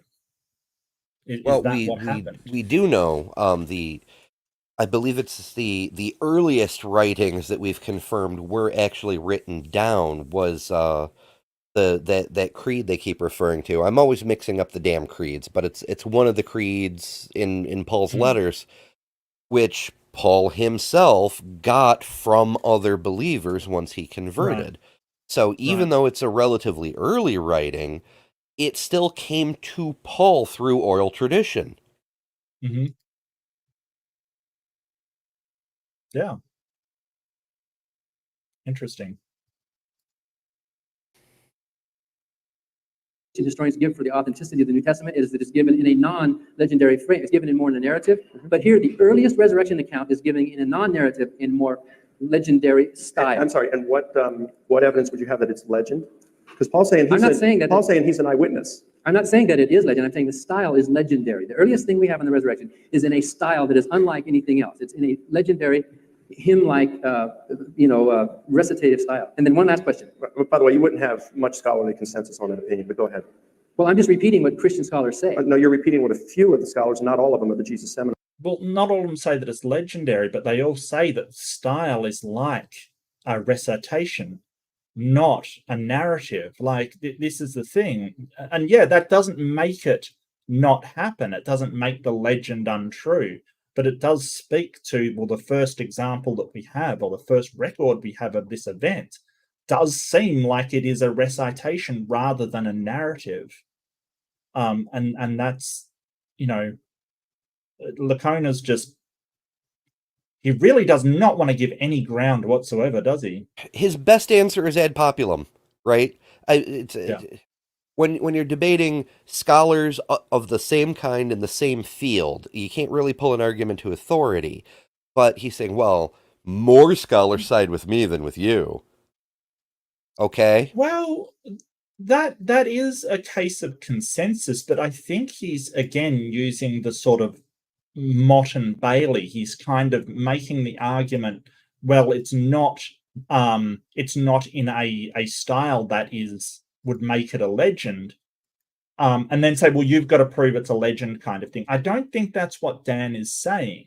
He's just saying the style is in what legends usually are. That doesn't mean definitively it is a legend, but that style is, that is a point against it. If the earlier one was more narrative, then yeah, I would see your point. But the earlier one being sort of more poetic and more sort of, yeah, I don't know. It's odd.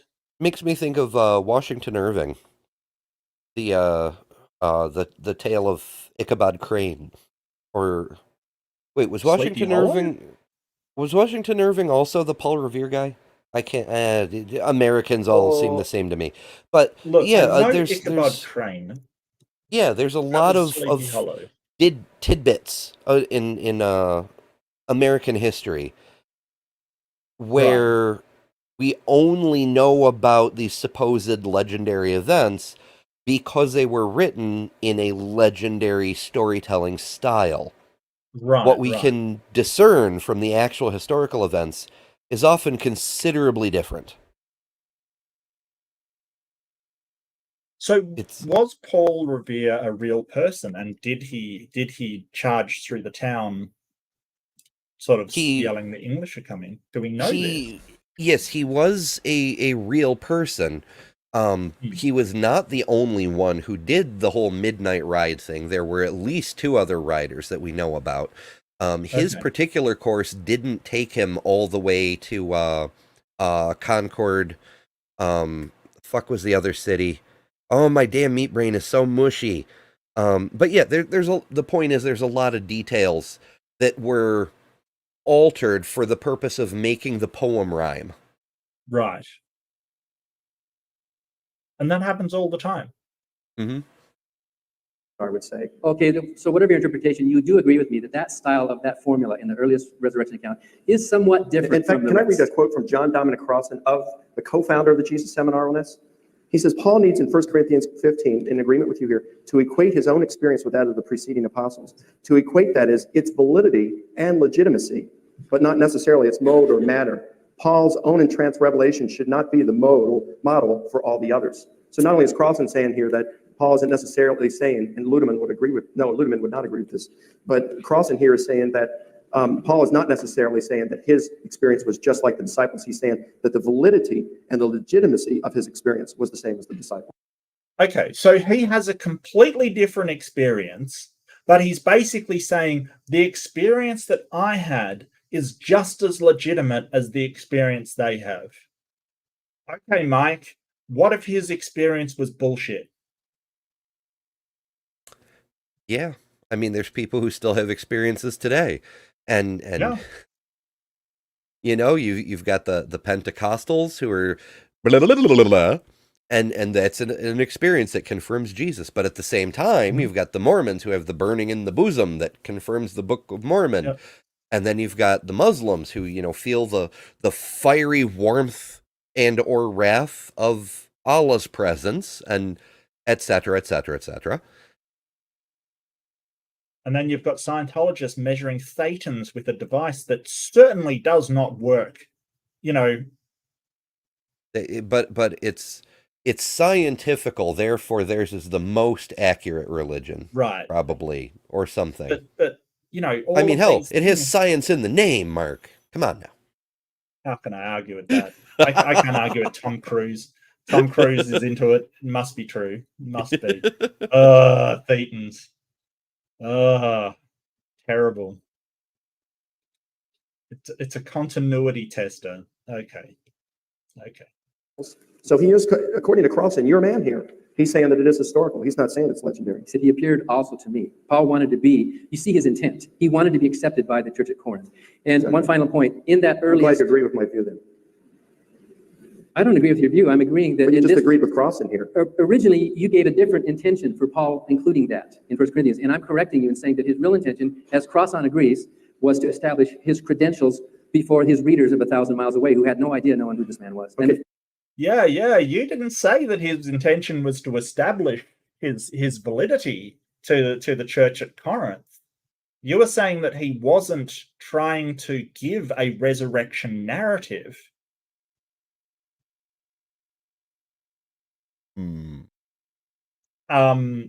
Yeah. Wow. Okay. Wow. Licona, what are you doing? I think he's doing the apologist thing where he's ignore what I said, what I'm saying now, you're agreeing with me. Because I'm just right. That's just how it is. I'm sure the tape will change to reflect what I now want to have had said. quickly, okay. You also agree with me in that in that earliest resurrection account in 1 Corinthians 15, there are no women giving testimony. That's correct. Okay. Again, Paul is not doing a resurrection narrative there, so we wouldn't expect him to do that. He doesn't mention Pontius Pilate. He doesn't mention the thieves. He doesn't mention a number. Oh, he doesn't mention all the information he wouldn't be privy to. Gotcha. So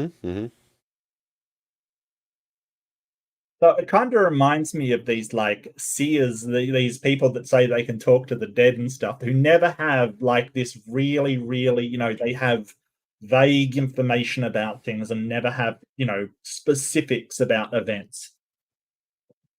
Yeah, like if I were the spirit of Jesus and I really wanted Paul to be included in my fan club, then when I appeared to Paul, I might say, you must go to Jerusalem, find this dude named Peter, and tell him I said Judas was a smelly douche, or you know, freaking some kind of specifics, so that he can go to Peter and be like, yeah, I saw Jesus, and here's how I can prove it, because Jesus told me this.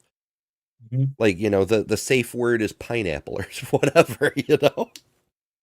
And I feel like also that they would have seen Saul as being a good catch to convert, like the guy that persecuted Christians, right? It would be a big like the way, I don't know if you get it, but I get the feeling that there's some Christians on YouTube that really want to convert me, right? They would love for me to convert because I'm an outspoken atheist, and it's kind of embarrassing that they're sort of, oh no, you could just convert, and it's like, dude, you know my criteria. You can produce evidence anytime you want. Like it's embarrassing for me to see you, all hopeful, like I'm going to convert on basically nothing but feelings. No, why would I do that?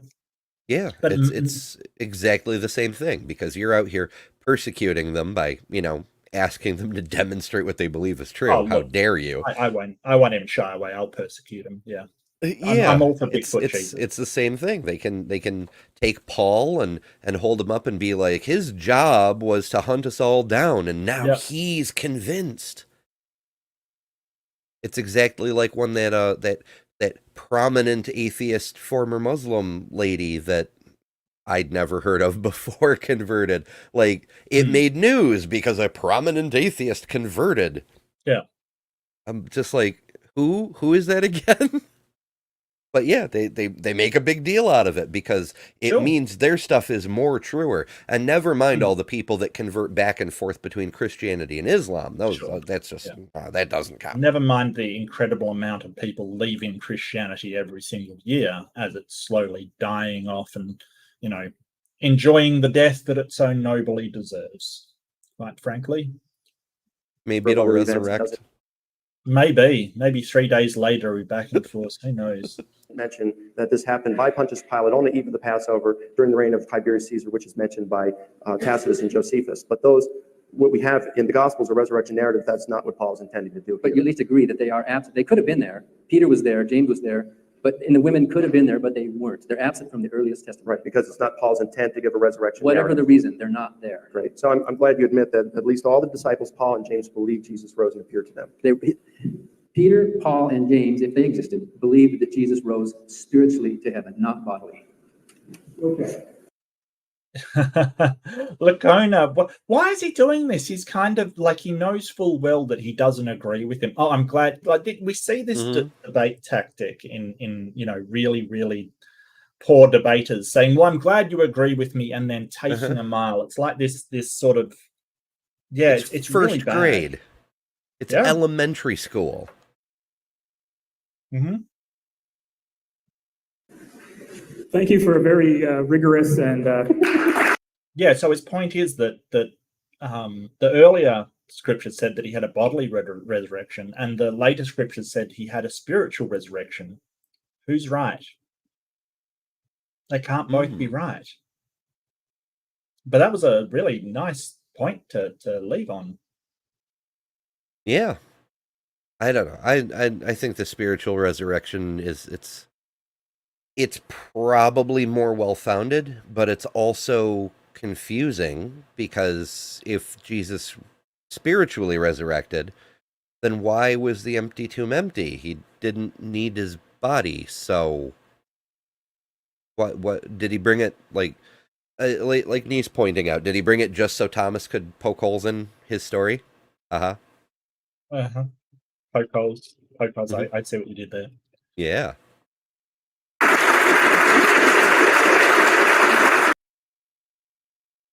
Oh, wait, we've got the audio for the question for us, a reconstruction.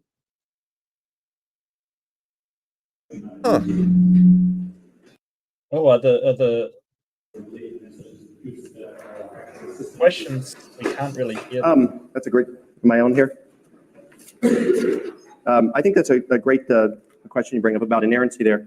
I believe in the inerrancy of the Bible according to the Chicago Statement of Inerrancy. I don't have time to get into that, but you can look that up online. Really? Through a search engine, Chicago Statement of Inerrancy. And if you look at Article 13 in there, So that's Norm Geisler and company's baby. We've covered that on a previous show. It's fucking ridiculously dumb. Yeah. I think I might have it saved in my my Speedy links. Unfortunately, I have a lot of Speedy links, so it might take me a minute to find it if I do. It might be faster to just Google the damn thing. Oh, Chicago Statement of Inerrancy, Article 13. Chicago. Okay, cool. It's still in my search history anyway. There's a lot of copies and pages, and oh, of course I clicked on one that's a PDF, so it's got to load. How rude. Let's try. Where did I find the damn thing? Let's try this one. Gospel Coalition. That's it. Okay, Article 13 says, we affirm the propriety of using inerrancy as a theological term with reference to the complete truthfulness of Scripture. We deny that it is proper to evaluate Scripture according to standards of truth and error that are alien to its usage or purpose. We further deny that inerrancy is negated by biblical phenomena such as a lack of modern technical precision, irregularities of grammar spelling, observational descriptions of nature, the reporting of falsehoods, the use of hyperbole, round numbers, the topical arrangement of material, variant selections of material in parallel accounts, or the use of free citations. All of that to say, we believe the Bible is inerrant, denying the demonstrable errors. So Reporting of basically- falsehoods, contradictory claims. Right. No, none of it matters. Wow. Wow. So basically it's like it's the Bible, it is inerrant regardless of how wrong it is. Yeah, Article 13 is literally, we affirm that Scripture is inerrant regardless of all the demonstrable errors. Errors. Yeah. We're going it sounds almost like yeah, it's like we're just going to say it's wow. I'm trying to wrap my head around that. It reminds me of when I was in my early 20s and my oldest was still a baby. I worked at Walmart. And at Walmart, they had a big old thing on the wall that said satisfaction guaranteed, and customers would bring in items they weren't satisfied with for various reasons. And they'd say, I'd like to return this because I wasn't satisfied. And the fucked up thing about it is that as often as not, the people working the customer service desk would say, well, that's not a valid reason to return. And they'd say, Right. but satisfaction I'm not guaranteed. satisfied. Yeah. And they say, no, you don't understand. We guarantee that you will be satisfied. You have no choice. You have to be satisfied. It's almost a contractual thing. When you shop here, you buy an item, you're affirming the guarantee that you'll be satisfied. So you have to be satisfied. It's not on us to make you I satisfied. thought you were going to say, actually, we guarantee our satisfaction. We never said who would be satisfied. Yeah. It's like all the other stores have something like, 100% satisfaction guarantee or 200% money back guarantee. Or no, Walmart, it's just, no, we just guarantee you'll be satisfied. You don't get a vote. You have no say. You are satisfied. Wow. It's our policy. Look, any policy that is put above people isn't a policy worth having. To be honest with you, it just isn't, in my opinion. Wild. Yeah. I think it will explain some of what my view would allow in terms of inerrancy. But I don't think you say It wouldn't allow inerrancy. It just basically says no, inerrancy doesn't exist in the Bible. That's it. What the hell? well, what about the if there are some tensions in the gospel accounts concerning the resurrection narrative? Do these call in question the resurrection itself? And I don't think so. And in fact, Dan himself would admit this, because in his book, Losing Faith in Faith, he makes the statement, he says, do these accounts, he says that what he perceives as contradictions, he says, these do not disprove the resurrection of Jesus. Oh, wow. Sound just changed all of a sudden. I'm sorry about that, everybody. Somebody changed a microphone. And so that's what we're looking at tonight. We're not dealing with the details. Mary first see Jesus. Was it before or after she returned to the disciples? Could Jesus be touched after the resurrection? Where did Jesus first appear to the disciples? Was it on a mountain in Galilee, or was it in a room in Jerusalem? Yeah. On and on and on and on. We see that under cross-examination, these witnesses would be seriously compromised in their reliability. If they're wrong about this, if they're so sloppy on the supposedly most important document to the world, then what else can we? Yeah, and that's the thing. Like, you might say, hey, some people saw a man, some people saw an angel. Okay, I'll give you that one. But when some people say, hey, he returned to us in a room, and the others say on top of a mountain, you've got a problem. Right? There is no way you can mistake one for the other. It's not possible. Yeah, Like, were they in Jerusalem? Were they in Galilee? Were they on the There's no consistency, and it drives me fucking. Defective detective J. Warner Wallace likes to say, "Oh, well, the fact they're inconsistent just makes them more true, because if they I were all the know. same, we'd assume collusion." But Right. shouldn't there be, though? Like, they all did talk to each other, right? In fact, Yeah, literally copied off of each other. Yeah, like if you're investigating a crime and you're like, where did the crime take place? And one person says out on the street and the other says in a hotel room, you'd be like, or where did the guy first appear to you three? And some people say on the street. There is a problem with that testimony. There's a problem with those witnesses. Somebody's lying, and possibly all three. You know, like we can't just take it if there are contradictions. It makes it unreliable. And like Dan's pointing out, it amounts to another case of special pleading, because we wouldn't Yeah. accept this kind of bullshit in any other circumstance. Even ordinary circumstances, not supernatural events that are supposedly the pivotal moment for humanity. You throw at him. I mean, you have to admit it is a pretty sloppy way to get an important message. A lot of those alleged contradictions that you've just named. Alleged contradictions. I Alleged. mean, they're contradictions. they're written down, Mike. You can look them up. This is They're really right. sloppy. Have you read this, Mike, Mr. Biblical Scholar? They're right in here. If you have a person saying Jesus appeared to the disciples on a mountain in Galilee, and you have a person saying Jesus appeared to the disciples in a room near Jerusalem, that's a contradiction. Now, you might be able to explain why but that is a contradiction. There's no alleged there.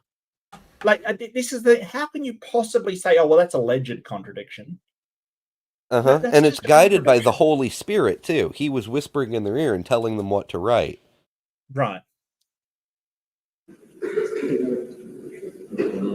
Yeah, my question was that you had made a couple of references to the fact of Peter being a liar, and at one point you'd use it as a reasonable enough fact that to denounce his claim altogether. I was just wondering how you could put faith in those claims at all. How do you know that Peter was a liar?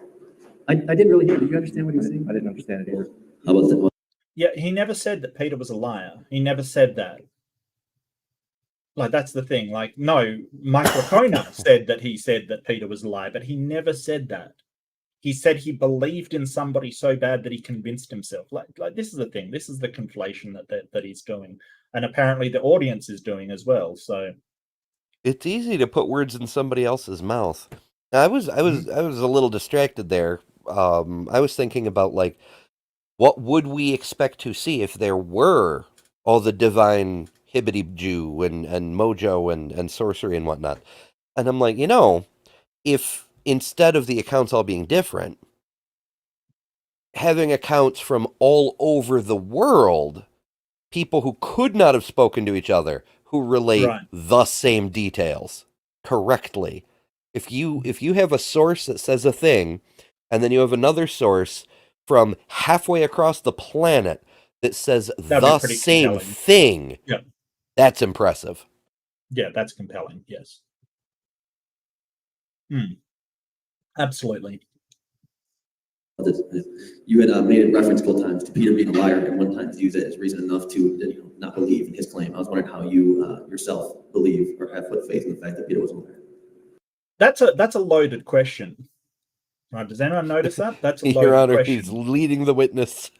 Exactly, because he's sort of saying, how do you have faith? What is the reason why you have faith? He never said he had faith in that. He said it is a sort of a naturalistic possibility that Peter lied, or there's a naturalistic possibility that Peter was so wrapped up in his faith that he convinced himself that Jesus lived on after death.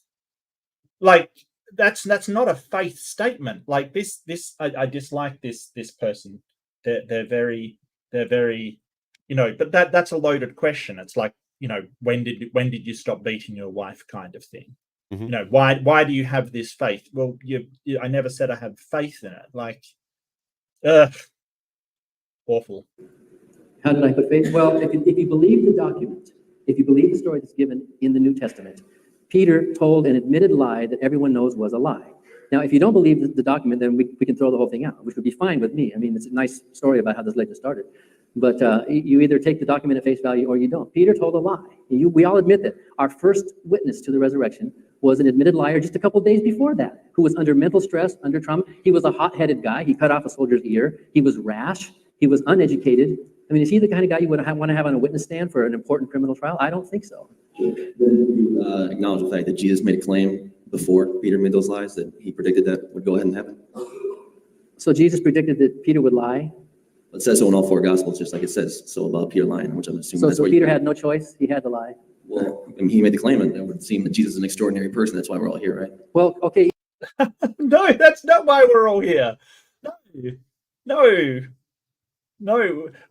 Dan's here because people keep telling him that he has to live a certain way and do certain things because they believe in a legend. And he doesn't think it's true. If, when I die, it turns out Christianity is true and I find myself in front of the pearly gates and St. Peter, I'm going to look him right in the eyes and say, have you ever told a lie? I don't get it. Is that a joke? I don't get it. It's a Ray Comfort reference. The whole, have you ever told a lie Have you ever thing? told a lie? Yeah. Gotcha. Yeah. Like, What Peter, does that make Peter, you then? have you ever told a lie? What does that make you then, Peter? A liar. Even if he had the gift of prophecy, it doesn't change the fact that Peter's responsible for his own actions, right? And if Jesus knew that he had such poor character that he was going to lie, and he said so, that still doesn't help Peter's credibility as a witness. His credibility is severely compromised. He's a liar. He knew that if he were to admit to it in that very moment, that he probably too would find himself up on a cross, and that would probably be the reason, because at that point they hadn't had enough belief, right? The sign hadn't been fulfilled, that if Jesus were to rise from the dead, then they would put their faith in that. At that point, he was still maybe a little skeptical. Well, then Jesus didn't do a very good job of instructing his disciples, did he? They couldn't even stick with him after all these years of training. They didn't have enough faith in his teachings and his example. And he's not a very good leader then, is he? Yeah, and the point is that they keep using, well, the disciples believed so fervently they were willing to martyr themselves for this belief. And that's contradicted by Peter saying, no, I don't know him. He wasn't willing to martyr himself alongside Jesus. So why is it that somebody willing to martyr themselves for a belief is evidence that that story is real? But when they're not prepared to martyr themselves for the chosen Son of God, then that's also evidence. And you know, that's perfectly understandable. You know, I mentioned earlier the Texas sharpshooter, where you consider all the hits and you ignore all the misses. This is an exact example of that. Every time someone's supposedly martyred for this cause, that's evidence for it. When somebody lies, when your main... And let's face it, like Peter was the right-hand man. He was the rock on which the church was built, right? Upon this rock I will build my church. That's Peter. And he lied to avoid getting punishment. Why? If he believed Jesus was the Son of God, what does he have to fear? He knows there's an afterlife. He knows damn well that there's a heaven waiting for him. He knows damn well that you know, I guess he'll be in front of the pearly gates in the future. Why?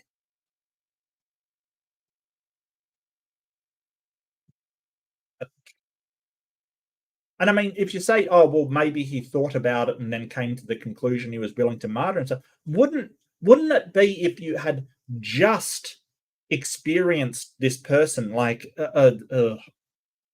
he'd just seen miracles and then he's like, nope, I'm out. Yeah. No, I like it, Fenton. It kind of makes me so. American history again. There's a conspiracy theory of sorts about Benedict Arnold. You know, he's reviled here in the States as a terrible traitor because he turned coat and served the English and whatnot. Right. There's a non-zero possibility that George Washington put him up to it, because Washington was a sneaky bastard.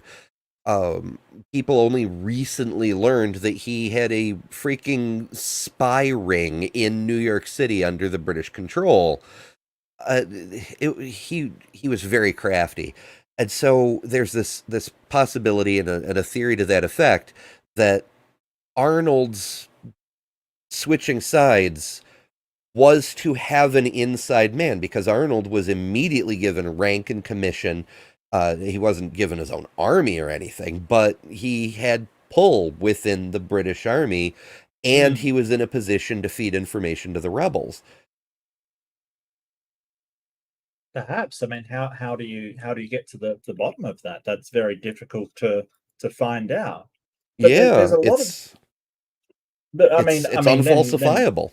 Washington's a bit of a prick not to clear his name before, like after the war. Then, like, seriously. I mean, I gather that was part of the deal. Is he knew beforehand that he'd have to be British forever. He'd have to go back to the UK and live out his days there, because even if Washington fessed up and said, listen, I set this up, I put all this in motion, this was at my behest, he's with the British and they will freaking hang him immediately, you know? Well, yeah, but I mean, he I'm assuming he would have some chance to come back. Yeah, I don't know. It's just, yeah, that's true. Well, he could write something down and have it released after Benedict Arnold's death to say, "Hey, British suck. We pulled a prank on them," or whatever. I don't know. Maybe his family would suffer then. I don't know. Maybe it would have headed off the War of 1812. Like, holy shit, those Americans are crafty. Let's not mess with them again. Yeah. That's downright sneaky. Right. At the end, it is about faith, right? And you yourself have put your faith in your belief, just like Peter had to figure out how to. No, I don't have a faith in it. I'm saying taking it at face value. You have a faith in your belief, right? And like, come on, dude, seriously, stop asking loaded questions. Like, seriously, what are you doing? I'd turn that one around. I'd be like, are you admitting that faith is a bad thing? Well, I mean, I went through this in a recent thing. I've got to upload more Room Rumbles. I've just been in a mess lately. My ADHD has kicked in, but I will get to them, people. I promise. I promise I will. But that's the kind of thing. They're like, "Oh, what's faith?" And it's like, well, so many people use faith in so many different ways. But if you're asking why, like, my faith in science, it's because I can demonstrate it to you. Someone was saying, "Oh, I had faith in gravity," and it's like, well, I can demonstrate gravity. Like, demonstrate your God, and then that's why the faith should be justified if that's the way you're using it. It's such a weird way. Anyway, have thoughts on that, but not for today. Yeah. Yeah. Probably false. The story is probably false. But if we're going to take that story as testimony, then we also have to take the other testimony that compromises the testimony. Let's give Mike a chance. That's true. It seems to me, I think it's kind of interesting, your question there. It seems to me that Dan is approaching a cafeteria approach to the Bible, that you pick and choose what you want. I mean, on the one hand, you talk about the... So do you, Mike. The irony. Yeah. The irony. I know. Where's my... Do I have... I may have a clip for that one, too. Yeah, the new irony clip. Here we go. The irony here is abundantly obvious, and the fact that these people don't notice it is just astonishing. Yeah. Colin is awfully damn helpful. I don't know who that is. I never know who anybody is. You should realize this by now, Amber. I probably should know who they are. Who are they? That's Colin. Fight for Truth. Okay. One of the most hateful apologists I've ever encountered.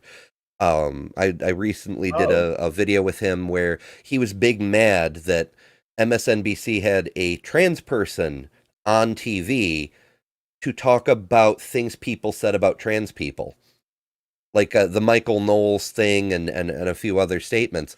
And it happened to be a Christian trans person. And she said, these hateful things, I don't see Jesus in those words. Those aren't Christian sentiments. This whole, we have to eradicate these people from the earth kind of thing. She's like, that's not what Jesus was all about. And Colin was big mad about it. He did a whole video. Colin came to fame as a college student because he was so very convinced by the Kalam, he made a video saying, listen, if everything that begins to exist has a cause, and the universe, it began to exist. So I hate to tell you, atheists, that means that, Bill Craig has a big dick, I guess. Like, what the fuck? And it's gone downhill from there. Yeah. So, yeah, Colin pissed me off so much that I took these little clips of things he said that could be used against apologists, and I've got the two. I think I've got a third one I still haven't set up yet. Well, someone sent me an email out of the blue, unsolicited. They just had my email address that I've talked with on a show, sort of saying, oh, look, there are these trans and non-binary and gender fluid, mass shootings by this person, this person, this person. And now usually I'm pretty professional. That one I swore heartily at them and told them to fuck off. Like, seriously, why are you counting all these very few instances of LGBTQI people in mass, and you're ignoring all the Christians, all the white people, all the cis people? Like, do you really want to start counting up the demographics? But no, you're only paying attention to one demographic because you're a bigoted piece of crap. And I'm sorry for swearing. I usually don't. It made me mad, and I blocked them and swore at them, which I usually don't do. But boy, it was just... With all the mass shootings in the US, you're going to point out 4 and say, hey, look, it's because of this group of people. Get out of here. Like, seriously? Yeah, no, that made me mad. Sorry, that's a total tangent. Actually, there's a couple of tangents in there. Have a pair of tangents, people. But yeah, that made me mad. And it's very hard to get me mad, and that made me mad. So, yeah. Have another 3, just because. Discrepancies in the Bible and the resurrection account. So let's just throw out the whole thing. It's all or nothing. But on the other... No, we're not throwing out the whole thing. It's just the stuff that's unreliable. What are you talking about? I mean, I'll throw out the whole thing. There's stuff that's incontrovertible. Like Judea did exist, Jerusalem existed, Bethlehem. There is stuff that we know for certain. And he isn't saying, hey, Jesus wasn't a real person. It's just, we're not throwing out the whole thing. It's just the supernatural events need more evidence than, Paul and a few people saying so and saying they had 500 witnesses. We need more than that. Other side of your mouth, you're saying Peter's a liar. Well, if you're going to reject all of it because of the discrepancies in the Gospels, why would you accept the part of Peter lying? It seems like that just takes out the foundation for your objection to Peter being a liar. And then I also say that this thing about liar, I think it's so overblown, Dan. I mean, come on, the guy was facing torture and execution, but the fact is he repented. Yeah, martyrs do face torture and execution, and you're using that as evidence for them for the thing being true. Yeah, so if someone's facing torture and execution and they're the right-hand man of the chosen one, them lying is significant against it. But you want to just say, no, that's an exception. All the other people that got martyred, including the same guy that got martyred, even though we don't know he was martyred. Well, actually, Peter, yeah, there is some evidence for that. Sorry, I keep mixing up Peter and Paul. Peter, there is some evidence for that, sure.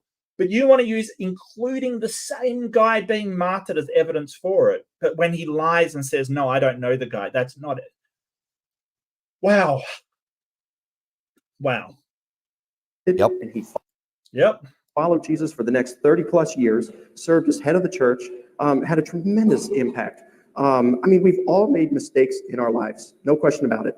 It's being able to pick ourselves up, brush the dust off, go with the forgiveness of God, and move ahead. And that's especially what Peter did. I think rather than looking at him as a bad witness, we ought to look at him as a good example about a guy who fell face down in his Christian life, accepted the forgiveness of Christ, and went forward.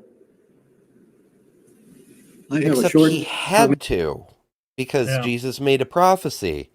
If he didn't, it's the same thing as Jesus himself being crucified. Like, Jesus didn't have a choice. He had to, or none of the rest of it would have happened the way, even though it's in total contradiction to most of the prophecies about what the Messiah would actually do. According to the myth he had to do it. It had to go that way. People are like, oh, if only we could save Jesus. Right. But if you did, then he didn't die for your sins. So Dark Matter 2525 has a great cartoon about that. The angel Jeffrey takes a modern human who says, oh, it's such a tragedy Jesus had to die. He was the greatest human ever and yada yada. And so the angel goes, do you mean that? And teleports him back in time and hands him a gun so that he can, defeat all the Romans and save Jesus. And he won't. He freezes up because if Jesus doesn't die, he has to deal with his own sins. He doesn't have Jesus taking care of his sins for him.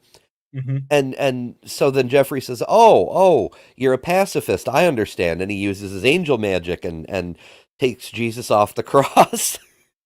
And then the guy shoots Jesus.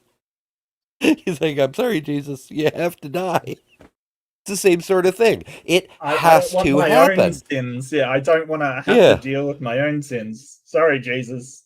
Yeah. And it's a common sort of scapegoat myth in religion that you get a goat and you put all your sins on it and you kill it to wash the blood washes away the sins. There's nothing unusual about that, except in this case it was purportedly a person. I need to take a And then- bath in some blood. In some blood, death cold. Question for Mike.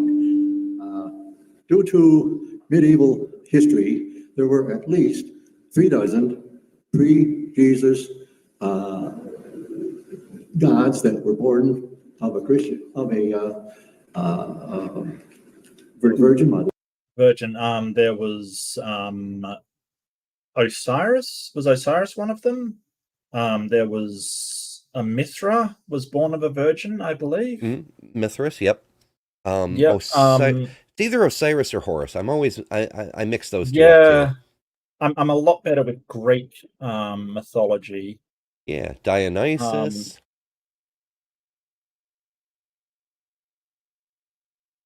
Oh, it's let's see. Dionysus, born of a virgin.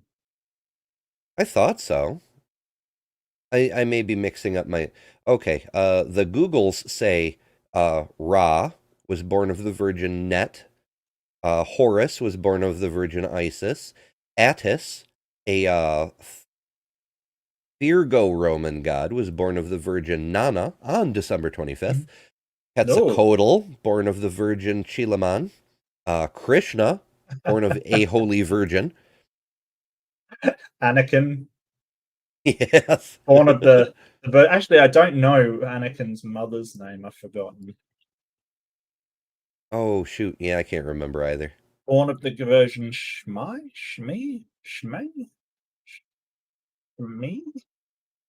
Let's SHMI. see. Shmi. Thank you. Me. Yeah. Let's see. Oh, there's so many. There's so many. Yeah, there's tons of them.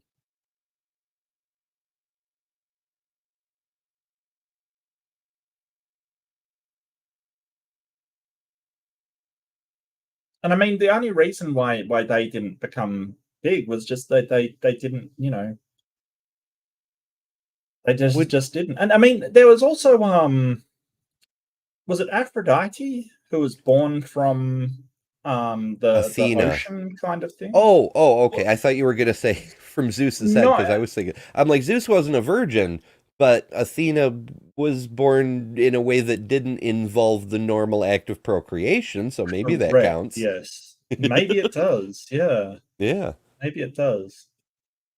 But I think Aphrodite, Zeus killed his father Kronos and threw his body in the water, and Aphrodite was born from that, I think, from memory. No, I said I was better on Greek, and now I can't remember my Greek mythology. Let's see. According to Greek mythology, Aphrodite was born from the foam of the sea near Paphos. Apparently there's an entire epic called the Theogony that describes her birth. Wow. Nice. Yeah. Okay. Aphrodite was born from the white foam produced by the severed genitals of Kronos. There you go. Or no, Kronos was Saturn. No, Kronos was Uranus. No. Cronus was Uranus. Saturn was oh Anyway, severed genitals, hooray. yeah. Yeah, because that's how sex works. That's right. Well, for crabs, it does. No, that's true. Mhm. That's I mean, Aphrodite's a crab. Are the gods crab people? That is a wild case of crabs. That is wild.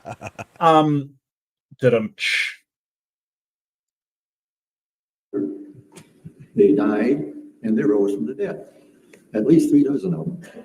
Now, the question is, according to history, how could this mythical Jesus have been crucified if he died in 3 hours and rose in 3 days, when it took at least 6 days of torture and pain before death would come on crucifixion? Furthermore, he would not have been impaled by a spear. That would not have been a true crucifixion. So how could this Jesus have been crucified and still, it only took 3 hours. I mean, they were supposed to hang on these crosses for at least 6 or 7 days. But Jesus was something different. But there was a whole line of guys being crucified at the same time, I understand. Okay. Thank you for your comment and question, first of all. In terms of the dying and rising gods in mythology, I would say that some good studies have been done on that. Gunther Wagner in his Pauline Baptism and the Pagan Mysteries. Edwin Yamauchi has done some studies, so has Bruce Metzger. Gary Habermas has done some study. Resurrection. Oh, back to the Fucking Habermas. I was just going to give Mike credit. Now he's acting like a proper historian, and then he throws out Habermas. For fuck's sake. Yeah. It's his safe place, I think. Yeah. I think Habermas is, yeah. Habermas is kind of cuddly. He's got teddy bear energy, you know. Oh, okay. Okay. Yeah. Well, it's something in his favor, sure. And in an article published, I believe, last year in Philosophy Christi, he replied to Evan Fales with some information about that. Bottom line is this: with the exception of Osiris, there isn't a single account of a dying and rising God that precedes Christianity. They all come after the writing of the New Testament. And this has been documented in those works. Now, I'd also say, I'm not sure about that, Chief. I'm not sure. Okay, back to Google. James Fraser's 1890 book, The Golden Bough, first proposed the concept of a dying and rising god in comparative mythology. Fraser associated the motive with fertility rites surrounding the early cycle. Oh, yeah, that's a good point. Pre-Christian Europe had this concept of a dying and rising god every fucking year. That's right, yeah. But Fraser cited the examples of Osiris, Tammuz, Adonis, Attis, Zagreus, Dionysus, and Jesus.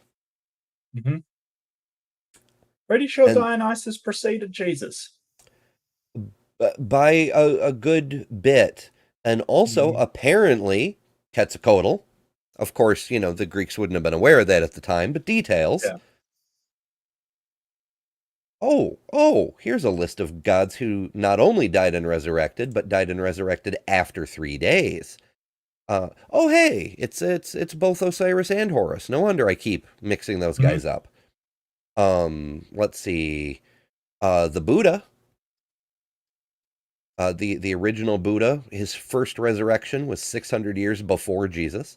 Well, I think that's probably reincarnation, to be honest with you. Yes, reincarnation, resurrection, same thing.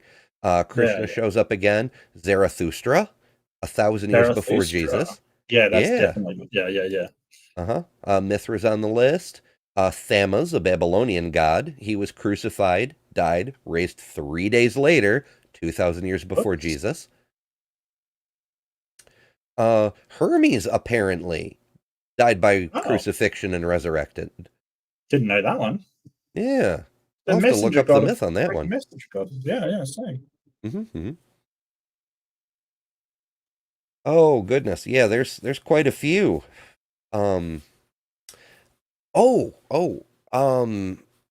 The died and resurrected part is kind of, it's a bit of a reach, but Odin, he hung from his tree. He did, and he gave up an eye, but I don't think he actually died. Yeah, I don't think he can actually die. But Yeah, you no, I know. don't. Yeah. No, because he had to die in Ragnarok. He had to. Oh, I can't remember. Was he the one that fought Fenris and died? Yes, he fought. Well, he will have had fought, depending on whether you put Ragnarok in the future or the past. Well, that's true. That's true. Yeah. I think maybe it wasn't Fenris. Maybe that's Tyr that fights Fenris. I can't remember. Tyr loses his hand when he unties Fenris. Yeah. So I think that's him. Thor fights Jormungandr, the world serpent.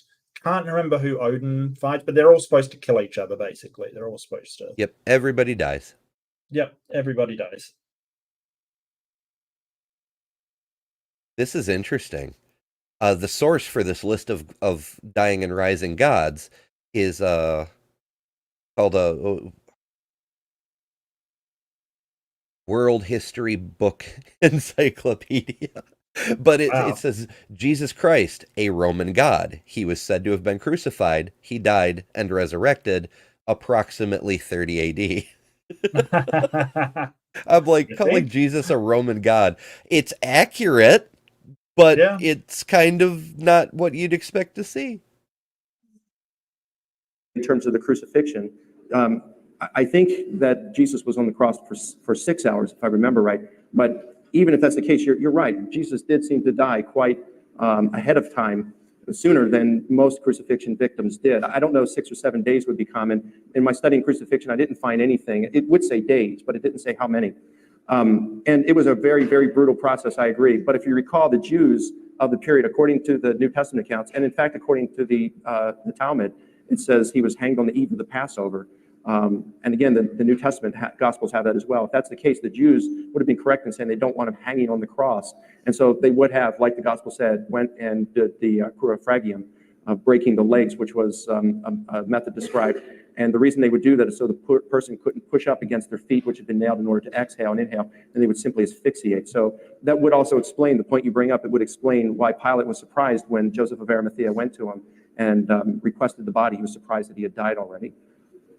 So Let me just respond real quickly it's weird that Mike just referenced the Talmud as confirmation of the Jesus story, because the Talmud at the time was an oral tradition, but it's been treated as having equal authority to the Old Testament, and has since been written down because of, the destruction of the Second Temple and so on and so forth. The Talmud refers to Jesus as living 100 years before the Gospels tell of Jesus. In fact, there's people who make a relatively strong case that the Gospel stories are just ripped off from the Talmud because it happened 100 years before. But also, it kind of makes fun of all the Jesus claims. It points out issues and inconsistencies, like how Jesus, the prophecy that Jesus fulfilled by coming from a virgin doesn't actually say from a virgin. It is from an unmarried young woman. A young lady, Yeah, and it also points out that Jesus was rightfully executed as a blasphemer. Mm-hmm. So it's really weird that Mike would throw that out, like, oh yeah, this is confirmation of the story of Jesus, when if you're gonna credit the passages about Jesus in the Talmud, you kind of have to give credit to the whole thing, which discounts the validity of Jesus's claims of being the Messiah. Are you saying that he's like a person at a buffet, like picking things that he wants? Almost like that, yes. The thing about the pagan parallels. In the 2nd century, in the year 150, there was a Christian apologist who wrote these words to the pagans. Listen to this. When we Christians say that the Word, who is the firstborn of God, was produced without sexual union, and that he, Jesus Christ, our teacher, was crucified and died and rose again and ascended into heaven, we propound nothing different from what you pagans believe regarding those whom you esteem sons of Jupiter.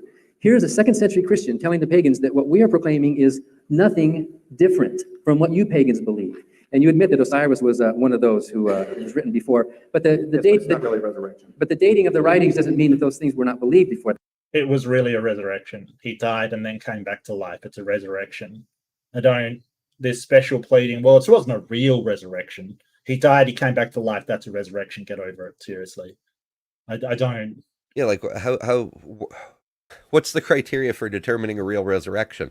Because, you know, if Jesus, the Gospels describe Jesus's body was gone, and then he had a physical form, which apparently still had the holes in it, so Thomas could finger them. Yep. But he kind of did a Doctor Who. He regenerated, and his face was so different that even the probably mother of his children, Mary Magdalene, didn't freaking recognize him. So even Jesus didn't rise in the physical body he died in. Correct. That body dissolved, and he had a new one. Maybe. Maybe, yeah, gets possibly. A little fuzzy from there. Yeah, I the still details are lacking. I still don't know how people so if you sort of say to a witness, well, did you recognize him? And you go, no, I thought it was somebody else. Like, looked completely different. Like, come on, like this is we can't take that as good evidence that you saw the person who had died. If you say, hey, the person who had died was in front of me, but it looked like somebody else. You know what the likely explanation for that is? It was somebody else. I know, and like I'm thinking of the Gospel of John, where the supposedly risen Jesus never actually says he's Jesus. Yeah. When Mary says, "Who the fuck are you?" he says, "Who do you say I am?" Which apparently is a thing that Jesus often said, but it doesn't actually answer the question.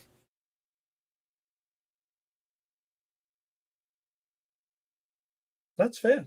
That time, Dionysus was a god who died and rose again. Mithra was another one who had 12 disciples and who had a Last Supper with his 12 disciples, who was cut from a rock and who died and rose from the dead. So that you can see that the Jesus, and that wasn't a major part of my argument tonight, but you can see that the Jesus legend is cut from the same fabric as all these other myths and legends. Anybody who was anybody in those days was born of a virgin and ascended to heaven. Even Augustus Caesar, Suetonius wrote that Caesar Augustus ascended to heaven when he died. I mean, it was really a mark of honor to be somebody who ascended to heaven.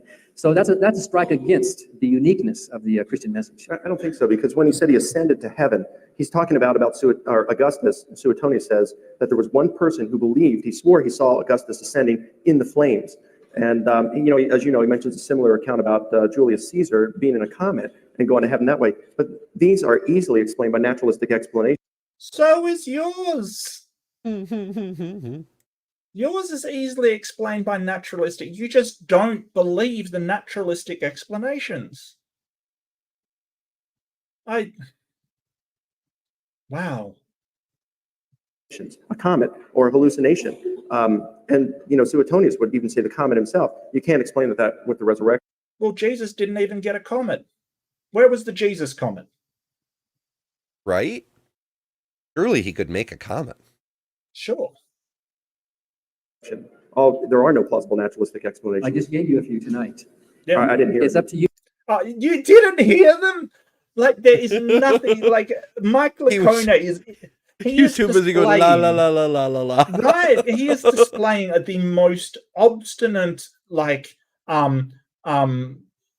deafness, like selective deafness I've ever heard. Because he gave naturalistic explanations, and you say, hey, I don't think they'd be likely because of this, that. That doesn't make it not a naturalistic explanation. You don't believe it, but it is plausible.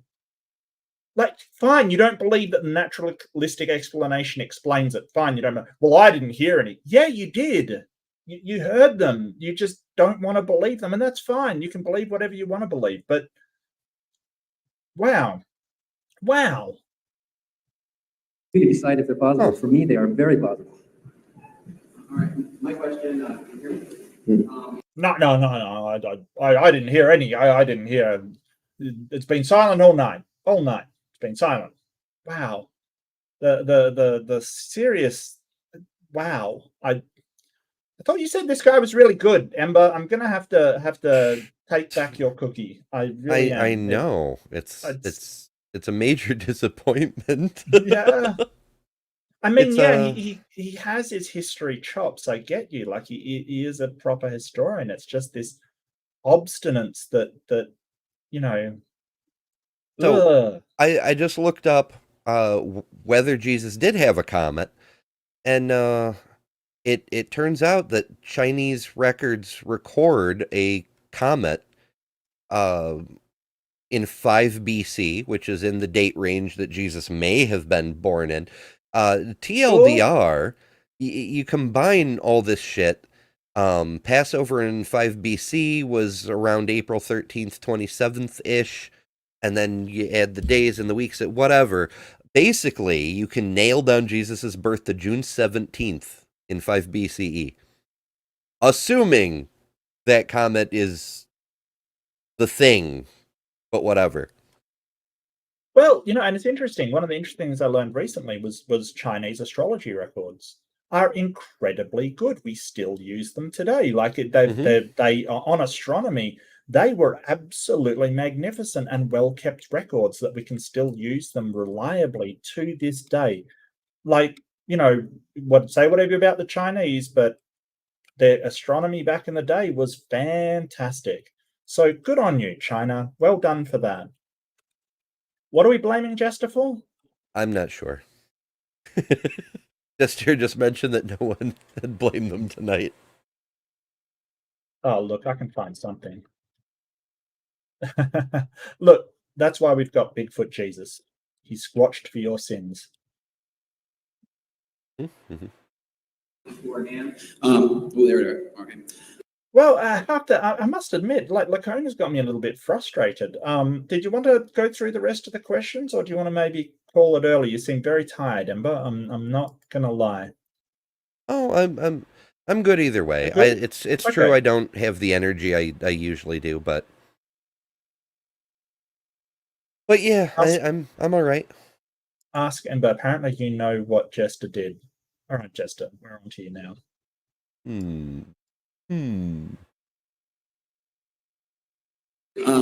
One of your arguments against the resurrection is that there's little to no eyewitness testimony of evidence for the resurrection, right? Is that correct? True. Of the resurrection itself. Right. Okay. If that's the case, if the resurrection was a lie, if it's like the greatest hoax of all time, or a great hoax. Yeah, of all time is a bit of a stretch, but sure. I mean, it's not necessarily a hoax either. It may be people very earnest getting it wrong or assuming things that are not true. Oh yeah, the wizard's first rule: people will believe any lie if given sufficient motivation. Usually, either because they want a thing to be true or they're afraid that it's true. It wouldn't even take a conspiracy. You just have to tell people something they really want to be true or are afraid is true, and yeah, it wouldn't have to be like a moon landing hoax where thousands of scientists would all have to be in on it or something. Like one dude could say a thing, Yeah, it's very easily started by one and picked up like the other, like they're picked up by everybody else. Very easily done. What credible eyewitness evidence do you have that Christ did not raise? And who? I'm sorry, you want eyewitness evidence of an event that did not happen? That would be pretty impressive. That would be really impressive. Well, I mean, I can think of a whole lot of things that I did not witness. So I can testify to those things. I didn't witness Jesus rising from the dead. I can be an eyewitness because I didn't witness that. What the hell? This is shifting the burden of proof, sir. Was bringing this evidence? Where were they, and where's the written documents of this evidence? And why weren't at least some believers, and maybe some of the disciples, speaking out against about this? If they knew it was a lie, if they're credible people at all, maybe one of them or some of them might have spoke out against it. They were a fanatical religion. His name was Thomas. Just saying. And then he was convinced by some dude. With a pokey hole. They Yeah, with a pokey hole. Can you imagine if there was like a sideshow circus performer back in the day who just happened to have like holes in his hands the same way some people have like gauges in their ears now? Yeah, yeah. And he was just like, hey, poke my holes. That's right. I am magic. Or just somebody that had survived crucifixion. People were rescued off crosses. It did happen, yeah. It did happen. People were rescued by their family. They were rescued from there. It wouldn't be a stretch to find somebody who had survived crucifixion. Just saying. I don't know that's the case. I'm just saying that is a naturalistic, plausible explanation as to how Thomas said, well, I don't believe you. You don't even look like Jesus. And then felt the holes and went, well, now I believe. Mm-hmm. Yeah, that would answer a lot of questions. Sure. It's like, the gospel, again, the gospels are like the worst freaking sources of information. But one of the few things that they are consistent on is that post-resurrection Jesus behaved very differently from pre-resurrection Jesus. And if it were a different dude, that would make a lot of sense. Were people who traveled the country behind a religious teacher. They left their homes. These were people, they were uneducated, most of them, of a mindset to follow this Messiah. And so they were primed to believe anything that would help further their cause that they had dedicated themselves to. It's not my job to prove a negative. I would ask, if this message is so important, if there really is a God and he really wants us to know that Jesus died and rose from the dead, why doesn't he do it again? Why doesn't he do it now when we have video cameras? Why doesn't he go on Oprah Winfrey and say, hey, I died and I'm back again? Why do we have to rely on this ancient, distant, misty, unreliable historical testimony that we can't even agree on it, and you even admit it could be contradictory in some places and still be true? I would ask, if it's so important, why don't we know it for sure? We don't know it for sure. You don't know it for sure. You believe it because as a Christian you want to be on the bandwagon with other Christians because it's a good thing, but you don't know what happened. You weren't there. Oh, burn! Using the old, were you there? How do you know? Were you there? Yeah, it's amazing how much people like Ken Ham creationists are like, well, were you there? Did you see the dinosaurs? Were you there when they evolved? Were you there? And it's like, were you there when God created all the animals? Were you there? Mm-hmm.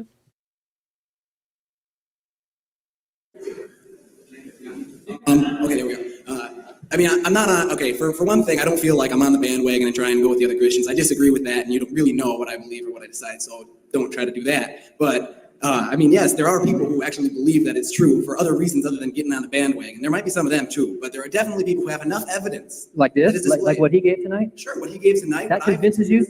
I'm very convinced. He's just roasting the audience. Mm-hmm. That convinces you?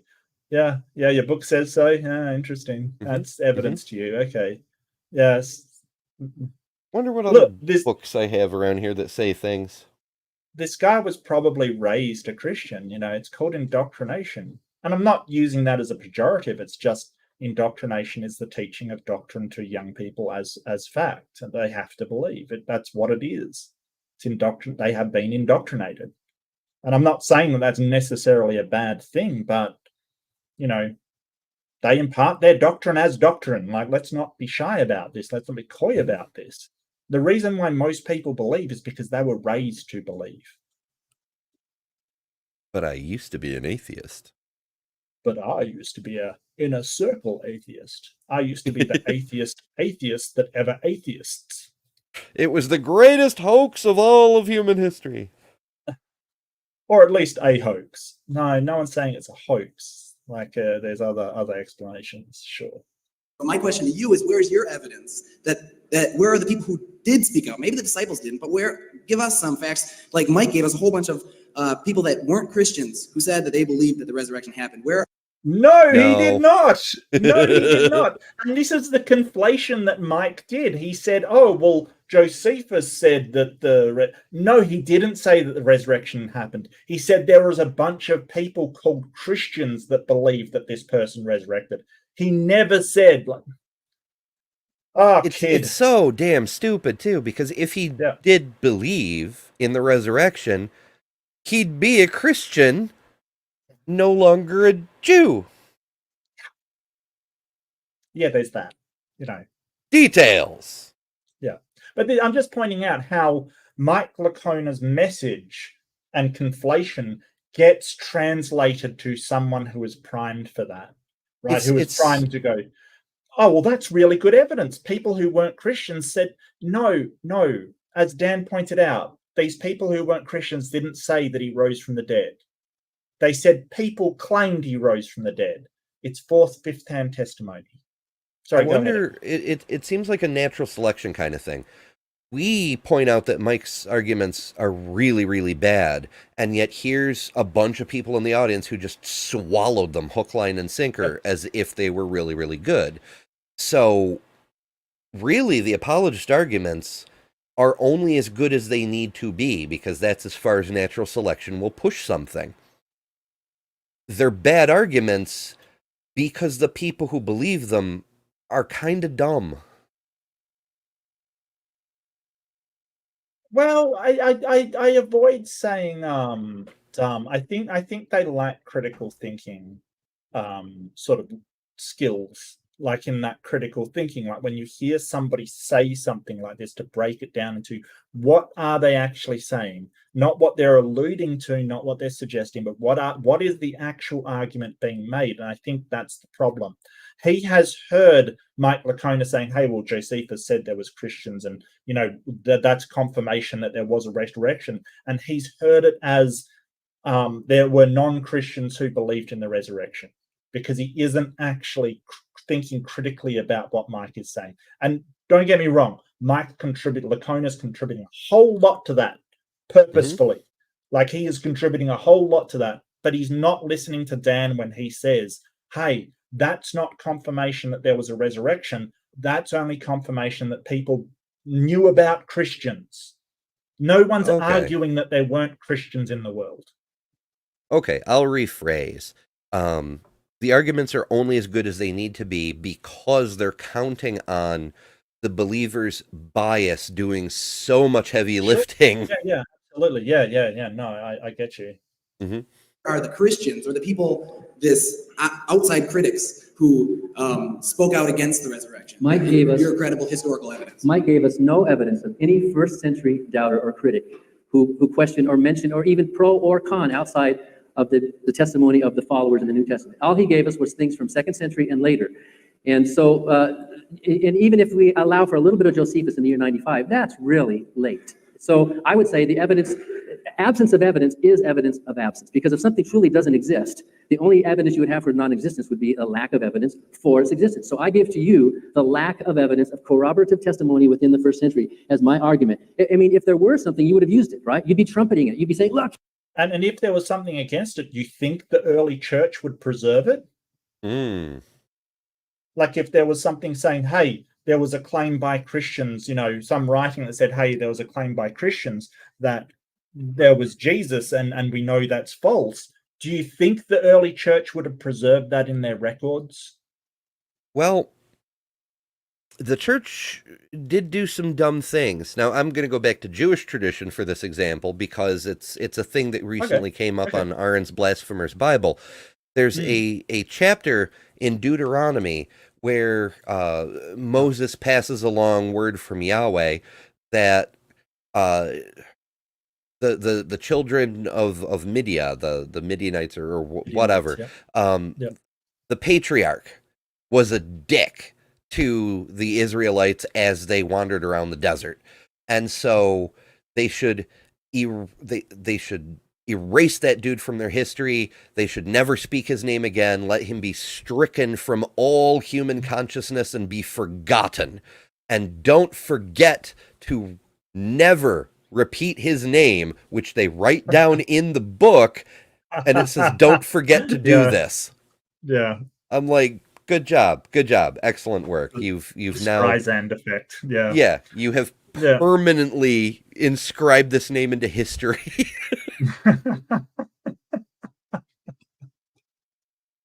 Like, I could totally see the early church doing that, like saying, and some say that Jesus's bones are located in the hole in the ground behind the 7-Eleven. We don't believe that's true, though. And then you go look in the hole in the ground behind the 7-Eleven, and there's bones that are labeled Jesus or something, Look, if that's the case, I would think that the Vatican has them locked up tighter than the Shroud of Turin kind of thing, like so.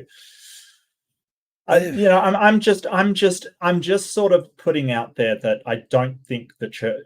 I personally don't think the early church would preserve records of anybody disagreeing with the historicity of Jesus. It's funny that you mentioned the shroud, though, because not only do they have the shroud locked up and in its preservation case and all of that stuff. Yeah. They also have, the Vatican doesn't have it. There's a museum in France that has it, but it has the letter that early bishop wrote that talks about how the artist who made the shroud described how he made the shroud. Mm-hmm. So, the evidence against the thing is actually preserved.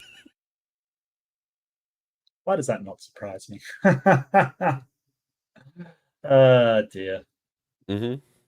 Here's this person who lived in the year 40 who disagreed. You'd be using that, but you don't have it. All you have is the New Testament and a couple of extra canonical books that you like the Gospel of Peter, that you do discard because you think. By the way, who wrote the Gospel of Peter? It was a Christian, right? Had to be a believer, right? Probably. Which is evidence that Christians very early on were tampering with the story. There was that tendency among Christianity to tamper, to edit, to exaggerate. So the very existence of the Gospel of Peter shows that kind of stuff was going on. Editing. Yeah. There's a reason why he didn't say Peter wrote the Gospel of Peter. There's a reason why he didn't say that. Yeah, and we know that's true through a huge number of things, not just the Apocrypha, but the Dead Sea Scrolls and other early manuscripts that show there have been clear changes over the years. Yep. Or the writings of Augustine, where he talks about how his job was to rewrite the stories and fill them with more compelling rhetoric and things like that. There's records of the tampering in the thing itself.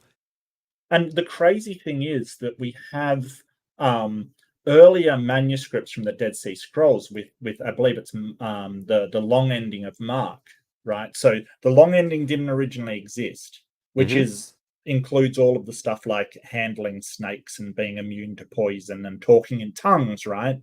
So this talking in tongues, we know that was added later. We know 100% because we have earlier manuscripts that do not have those passages in. It's called the long ending of Mark. Now, the KJV, sorry, it still uses that long ending, which is kind of embarrassing for them. But you talk to these evangelicals and say, hey, long ending, what's up? The rest of Christianity goes, no, short ending, that's, we know that was added later. They're quite open about it. They're quite acknowledging of it. You talk to these people and they say, oh, no, that was a corrupted version. The version before the one that you've got, that was a corrupted one. Yes, we fixed it thanks to the inspiration of the Holy Spirit. Exactly. Right here at the very end of Mark, bracket. The earliest manuscripts and some other ancient witnesses do not have verses 9 through 20. Yes. Right in there, in the actual Bible itself. Yep. A little note saying, this whole thing, that wasn't there before. But it's amazing seeing some of these evangelicals, the fundamentalists, double down on the long ending. Even though we know that was added, there is almost no contest about how it was added. It's obviously been added later. And they still double down on it, saying, hey, it's actually the long version that came later that is the correct one. In what universe are these people living? Ooh. And these signs will accompany those who believe. In my name they will drive out demons. They will speak in new tongues. They will pick up snakes with their hands, and when they drink deadly poison, it will not hurt them at all. They will place their hands on sick people, and they will get well. These aren't tests of God. These are tests of true Christians. If anybody can't do these things, according to the gospel, they're not true Christians. Mm-hmm. And they will not be saved. And that's why a significant number of, I think it's Presbyterians die each year from, Pentecostals die each year from handling snakes. They handle rattlesnakes, get bit, and they die because they refuse medical treatment, because they think because the Bible says the stuff that was added later, right? This isn't the stuff that we know was made up. It wasn't even in the original. Says that they should be immune to poison, so they refuse medical treatment. It's insane. Yeah. I don't know. It's irrational at the very least. Absolutely. Redacting, tampering, exaggerating. That's my evidence. Yeah, it went on later on, perhaps, but that doesn't mean that that's what was going on in the Gospels. And besides, I really haven't even appealed to the Gospels tonight. My appeal has been to the very early sources, the eyewitness testimony of Paul himself, the early creed in 1 Corinthians 15, the Acts sermon summaries. These are things in which the majority of scholars do agree on. And that's why I'm trying to appeal to this basic layer so we don't get into this thing about legendary development. It's irrelevant in our discussion tonight because it's these other sources which are extremely early and come from the eyewitnesses themselves. So you can accuse them of lying. Did his voice just crack? On the eyewitnesses themselves. Do they? Who wrote the Gospels? Could have been the audio. I don't know. Who wrote the Gospels? Because you say Matthew, Mark, Luke, and John, but we're damn sure it probably wasn't Matthew, Mark, Luke, and John. I wonder if I have a note on that too. Have their testimony. Now, it should say that there's something like traditionally associated with Matthew, Mark, Luke, and John, but this is according to church tradition. I really got to put my tabs in. Robin sent me tabs too, so I can get to the different books quickly. That's all right.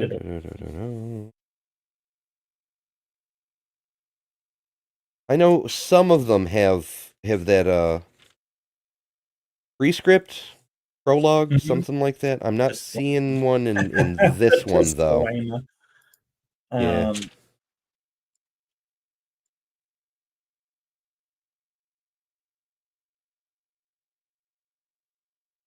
No, I'm not finding it in this. It may be in like a postscript, like a footnote somewhere further down, but there's nothing in the beginning. I have seen some Bibles where it'll have like Luke, and then there'll be a little thing saying BT dubs. This is only church tradition that ascribes it to Luke. The actual things were anonymous, whatever. Yeah, the names were assigned in somewhere in the 400s or something. Yes. It's been well explained by actual historians on several occasions that the names were added in order to differentiate the Gospels from other texts that did have names added onto them as well. And sort of most scholars sort of acknowledge this. They say, hey, traditionally it's Matthew. We don't know for sure who wrote them. It does seem to be a matter of faith that they're written by Matthew, Mark, Luke, and John. But, most people who believe this stuff, they don't know that all the scholars agree that we don't know who wrote them.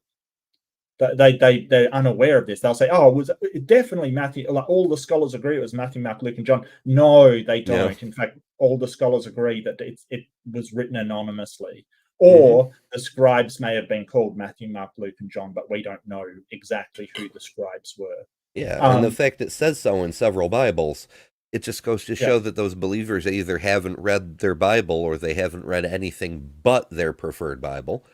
Right. Because I don't think things like the KJV won't actually include that in it, and it won't include the long ending for Mark. It just will omit it completely. But it's not even in contention in biblical scholarship. It's not even in contention. So when he says, "Hey, we've got first-hand witness accounts," no, we don't. Or hallucinating or something, but you can't say it was legend because again, it goes back to the eyewitnesses themselves. So even though Dan tonight has on a couple occasions said second, third, fourth-hand witness, just a moment ago he said the earliest the 2nd century. That's false. We've got the Apostle Paul that goes back to the 1st century. He did not witness the resurrection. Paul didn't see the resurrection. He's not. But he has here a list of names of 500 people, even though the Gospels themselves say no one was a witness to the actual resurrection. Right. But Paul knows 500 dudes who were all there in the tomb. Never mind what their names are. That is not like Paul. Paul was not there for the crucifixion at all. He says he heard Jesus and saw a light on the road to Damascus. That is an incredibly tenuous first-hand witness. That is an insanely tenuous first-hand witness to what?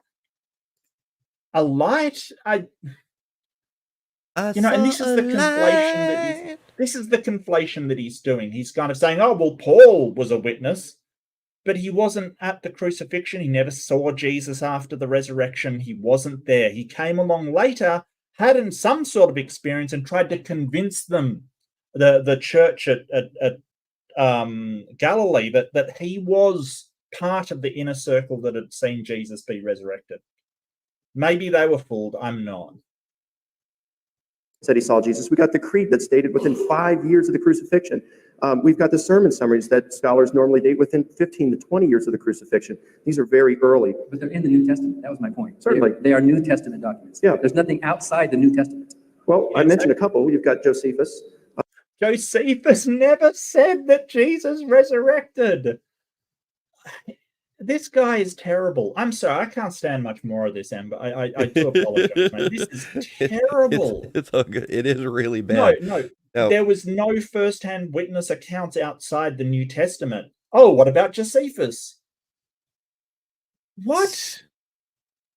Not even a witness. Not even, what the fuck? Not Also, even a fifth-hand witness, because he never said he witnessed anything. yeah, and Josephus does have some pretty major credibility issues. Sure. Not only the known forgeries of a good chunk of his materials, fun fact, also not in contention among Bible scholars, half of Paul's writings are fraudulent too. Total forgeries. We know this. They're included in the Bible, even though we know this, but whatever. Josephus reported that during the destruction of the Second Temple, someone witnessed a cow give birth to a lamb. I really love that fact because when Kent Hovind says, when have you seen one kind give rise to another? Josephus, right? But that kind of calls into question Josephus's credibility because he's reporting shit that definitely did not happen as fact. So how do you know? Were you there? Were you right? Were you there? Yeah. Licona, you absolutely. Thanks, ham sandwich. Love you. And you're saying he's late, but he's still growing up. He could have certainly, he's in a position to be an eyewitness to So the that disciples' passage about claims and Jesus, you agree that passage about Jesus that appears in Josephus does not appear before the 4th century. That passage is absent from his antiquities before the 4th century, the time stuff. of Eusebius. No, not at all. In fact, but the passage I refer to had to do with the stoning of James, which is in Book 20, Section 200. But we're talking about the resurrection. Right, but I was saying the stoning of James because I'm talking about the resurrection, right? But I'm talking about the stoning of James. Why are you talking about the stoning of James? We're talking about first-hand accounts to the resurrection. Yeah, if we're going to talk about completely unrelated shit, let's go back to Star Wars versus Star Trek. Sure. Why not? Let's get some tangents going here. Thanks. What the hell? James was willing to die for his belief. That's where I use Josephus. Now, if you want to refer to the testimony in Flavianum in Book 18, Section 3, I would agree with the majority of Josephus scholars today that there are some Christian interpolations in that passage, maybe as many as 3. However, the passage itself, the majority of critics, according to Louis Feldman, he told me this personally, and Louis Feldman is he's a Jewish scholar, he's not a Christian, and he's the leading Josephus scholar in the world. He told me personally that 3 to 1, perhaps even as high as 5 to 1, Josephus scholars today believe that passage, Josephus is aware of Jesus. And he mentioned several things about him. So you're agreeing that Christians tampered with historical documents? Yes, I would agree with that. In terms of Josephus, that did happen. We don't know when it happened, but the whole thing is we go back to that historical core. Yep. Christians tampered with historical documents. This is the thing. When you actually get somebody who's a historian and scholar, you've got to admit it. So what else did they tamper with? Yar. Do we know we found all the places that they tampered with? No, we don't know that at all. Sorry, Yeah, Christians. it calls a lot of question into history. Mm-hmm. A lot of history into question. Yeah. And we can see Josephus does mention Jesus, and that's what I'm appealing to tonight. So Christians did tamper with the evidence. And legend is not necessarily a thing, because we can go back to this basic layer of historical truth. That's what I'm saying. Oh, the minimally accepted facts. You know what? I'm getting too frustrated with Licona. I'm gonna wrap it up. I'm gonna wrap it up. I've had enough. I do apologize, but mate, what a like seriously.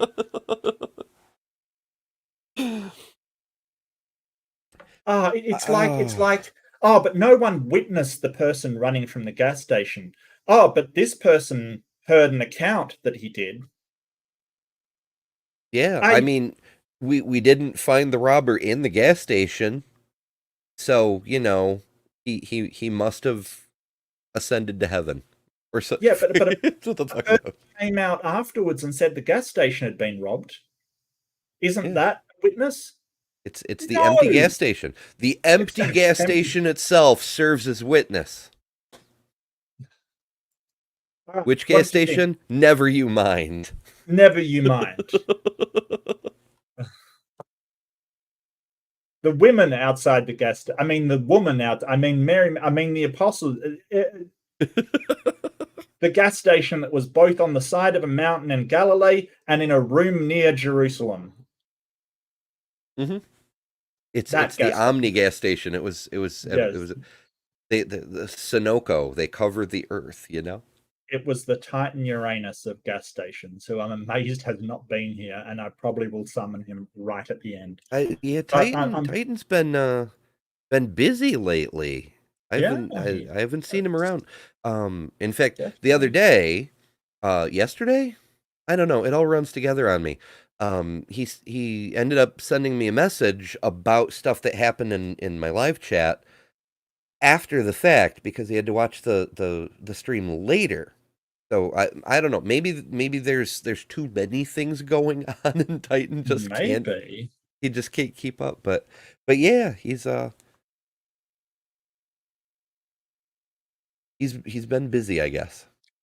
I know he's been winning some poker tournaments, and you know, bonus goodies Why for does that. not surprise me in the slightest? Look, Titan is a smart person, a very smart person. So that does not surprise me in the slightest. I thought it was a good debate. I thought Dan Barker did really, really well, but I was really frustrated by Licona. I think that he conflated a lot. He made these connections a lot that weren't there, and the poor young guy sort of saying really dumb things because he's bought into those connections was frustrating, and it was appalling. You know, I would hope that we don't do that. We don't try to pass off, you know, fourth, fifth-hand witnesses as eyewitnesses, because that's not what they are. Yeah, that's literally not how that works. Right. But anyway, tell us what you've got going on, Ember. I'm gonna do something really cool that I never usually do and get my list of awesome people who I appreciate for supporting me with memberships, and I want to thank a few people. I want to thank Pinworm for a super chat, and Left-Handed Jedi for joining up and giving out memberships. Always appreciated, mate. Just fantastic. But I'll find somewhere to pass off if you want to tell people what you're up to and what you're doing. Oh, we have a bunch of stuff going on because you know I've been banished from work due to the plague. So I've got a couple of days. So tomorrow, I've got my channel's 1.5K party. Is the lead-in show to Maya's Bad Science Sunday, which everyone should go see because it's freaking amazing. But do drop by for the 1.5K party. That should be cool. But before that, I'm finally cracking open this bad boy, which is the Genesis Verified book by the Standing for Truth People Plus Golden Crocoduck winner Matt Powell. We're going to try to review some of the young Earth creationist science, see how that goes. That should be interesting. Then the 1.5K party. I'm probably going to try to do something Monday, but I haven't nailed down what. But I do have the next debate review ready to go. That's next weekend. We'll be over at my place again. And that's going to be Keith Ward versus Michael Shermer. Oh, okay. Yeah, we haven't done a Shermer in a while. Yeah, So Shermer's really good. Yeah, so they could it. Hopefully, it'll be more satisfying than this one was. but let's Well, see. Barker's always good, and it didn't get past him, but it just seemed like you know, Licona was just being sort of stubborn. Like, I would understand if he said, "Oh, well, you did raise some naturalistic explanations for these things, but I feel that on the whole, the probability is that this other thing." He just said, "No, you didn't raise any at all," and it's like, wow, he kind of did. I like Yeah, really. You repeatedly. might not think they're probable, but they were raised. I Okay. Yeah, like they don't even have to be probable, just plausible. It's just it's a mess. It's Yeah, gooey it is. and yucky. It is a very gooey mess. Yeah. Also, next Saturday before the debate review, Nara the Mhm. Atheist is taking a stab at running some debates. So I'm gonna go up against B.S. Lewis over Oh, whether what how did he phrase it? I don't know. It's a devil's advocate debate. Both people are devil's advocates. B.S. Lewis is the role of Judaism and I'm the role of Christianity. It should okay. be interesting. So kind of a mock debate kind of thing, a mock, or are you taking like opposite positions that you ordinarily would? Yeah, What is this? it's something along the lines of "Did Jesus rise?" But I can't remember exactly how Nara phrased it. But yeah, it was proposed, and then our positions were assigned at random, Oh, knowing okay. that neither one of us believes either position, to see if we Right, can right. steel man it, kind of thing. Yeah, Yeah, yeah, sure. Oh, that should be interesting. I wouldn't mind seeing that. Um, yeah. Amy doesn't have me on her list, and it's making me sad. I I I told Amy she needs to turn on redirects. She has, but she's got it on restricted, and you need to be in a list.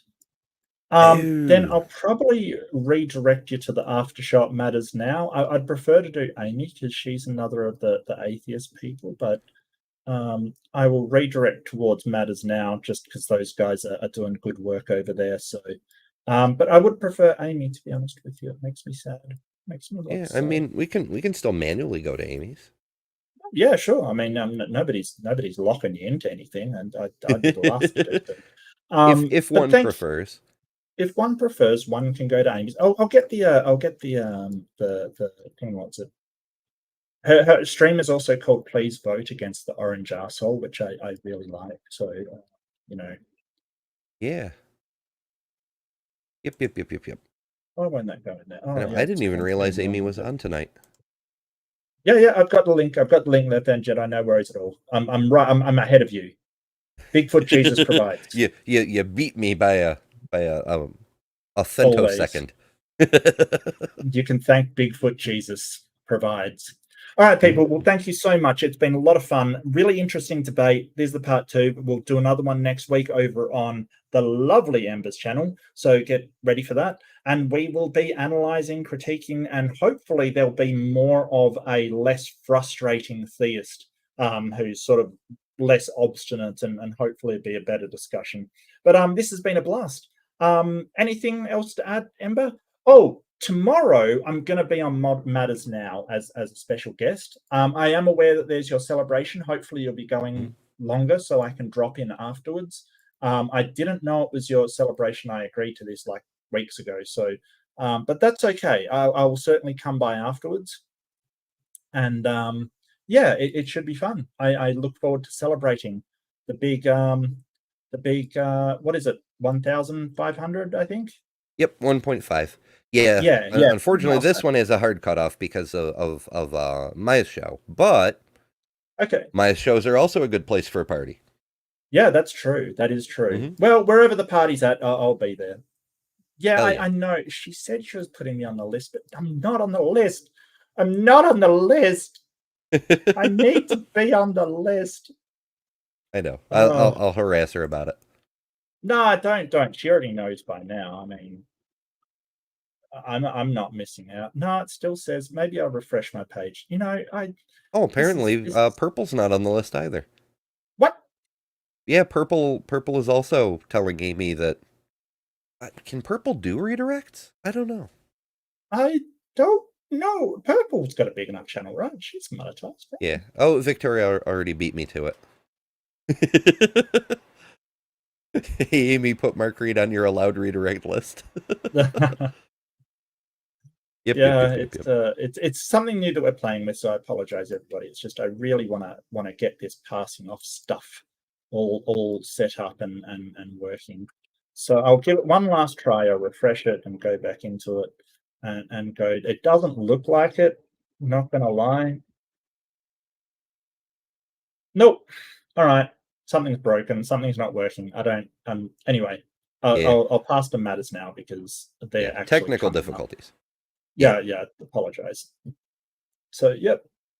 All right. Well, don't forget, as always, be kind to yourself. Very important. Be kind to yourself, be kind to each other, and have a fantastic day.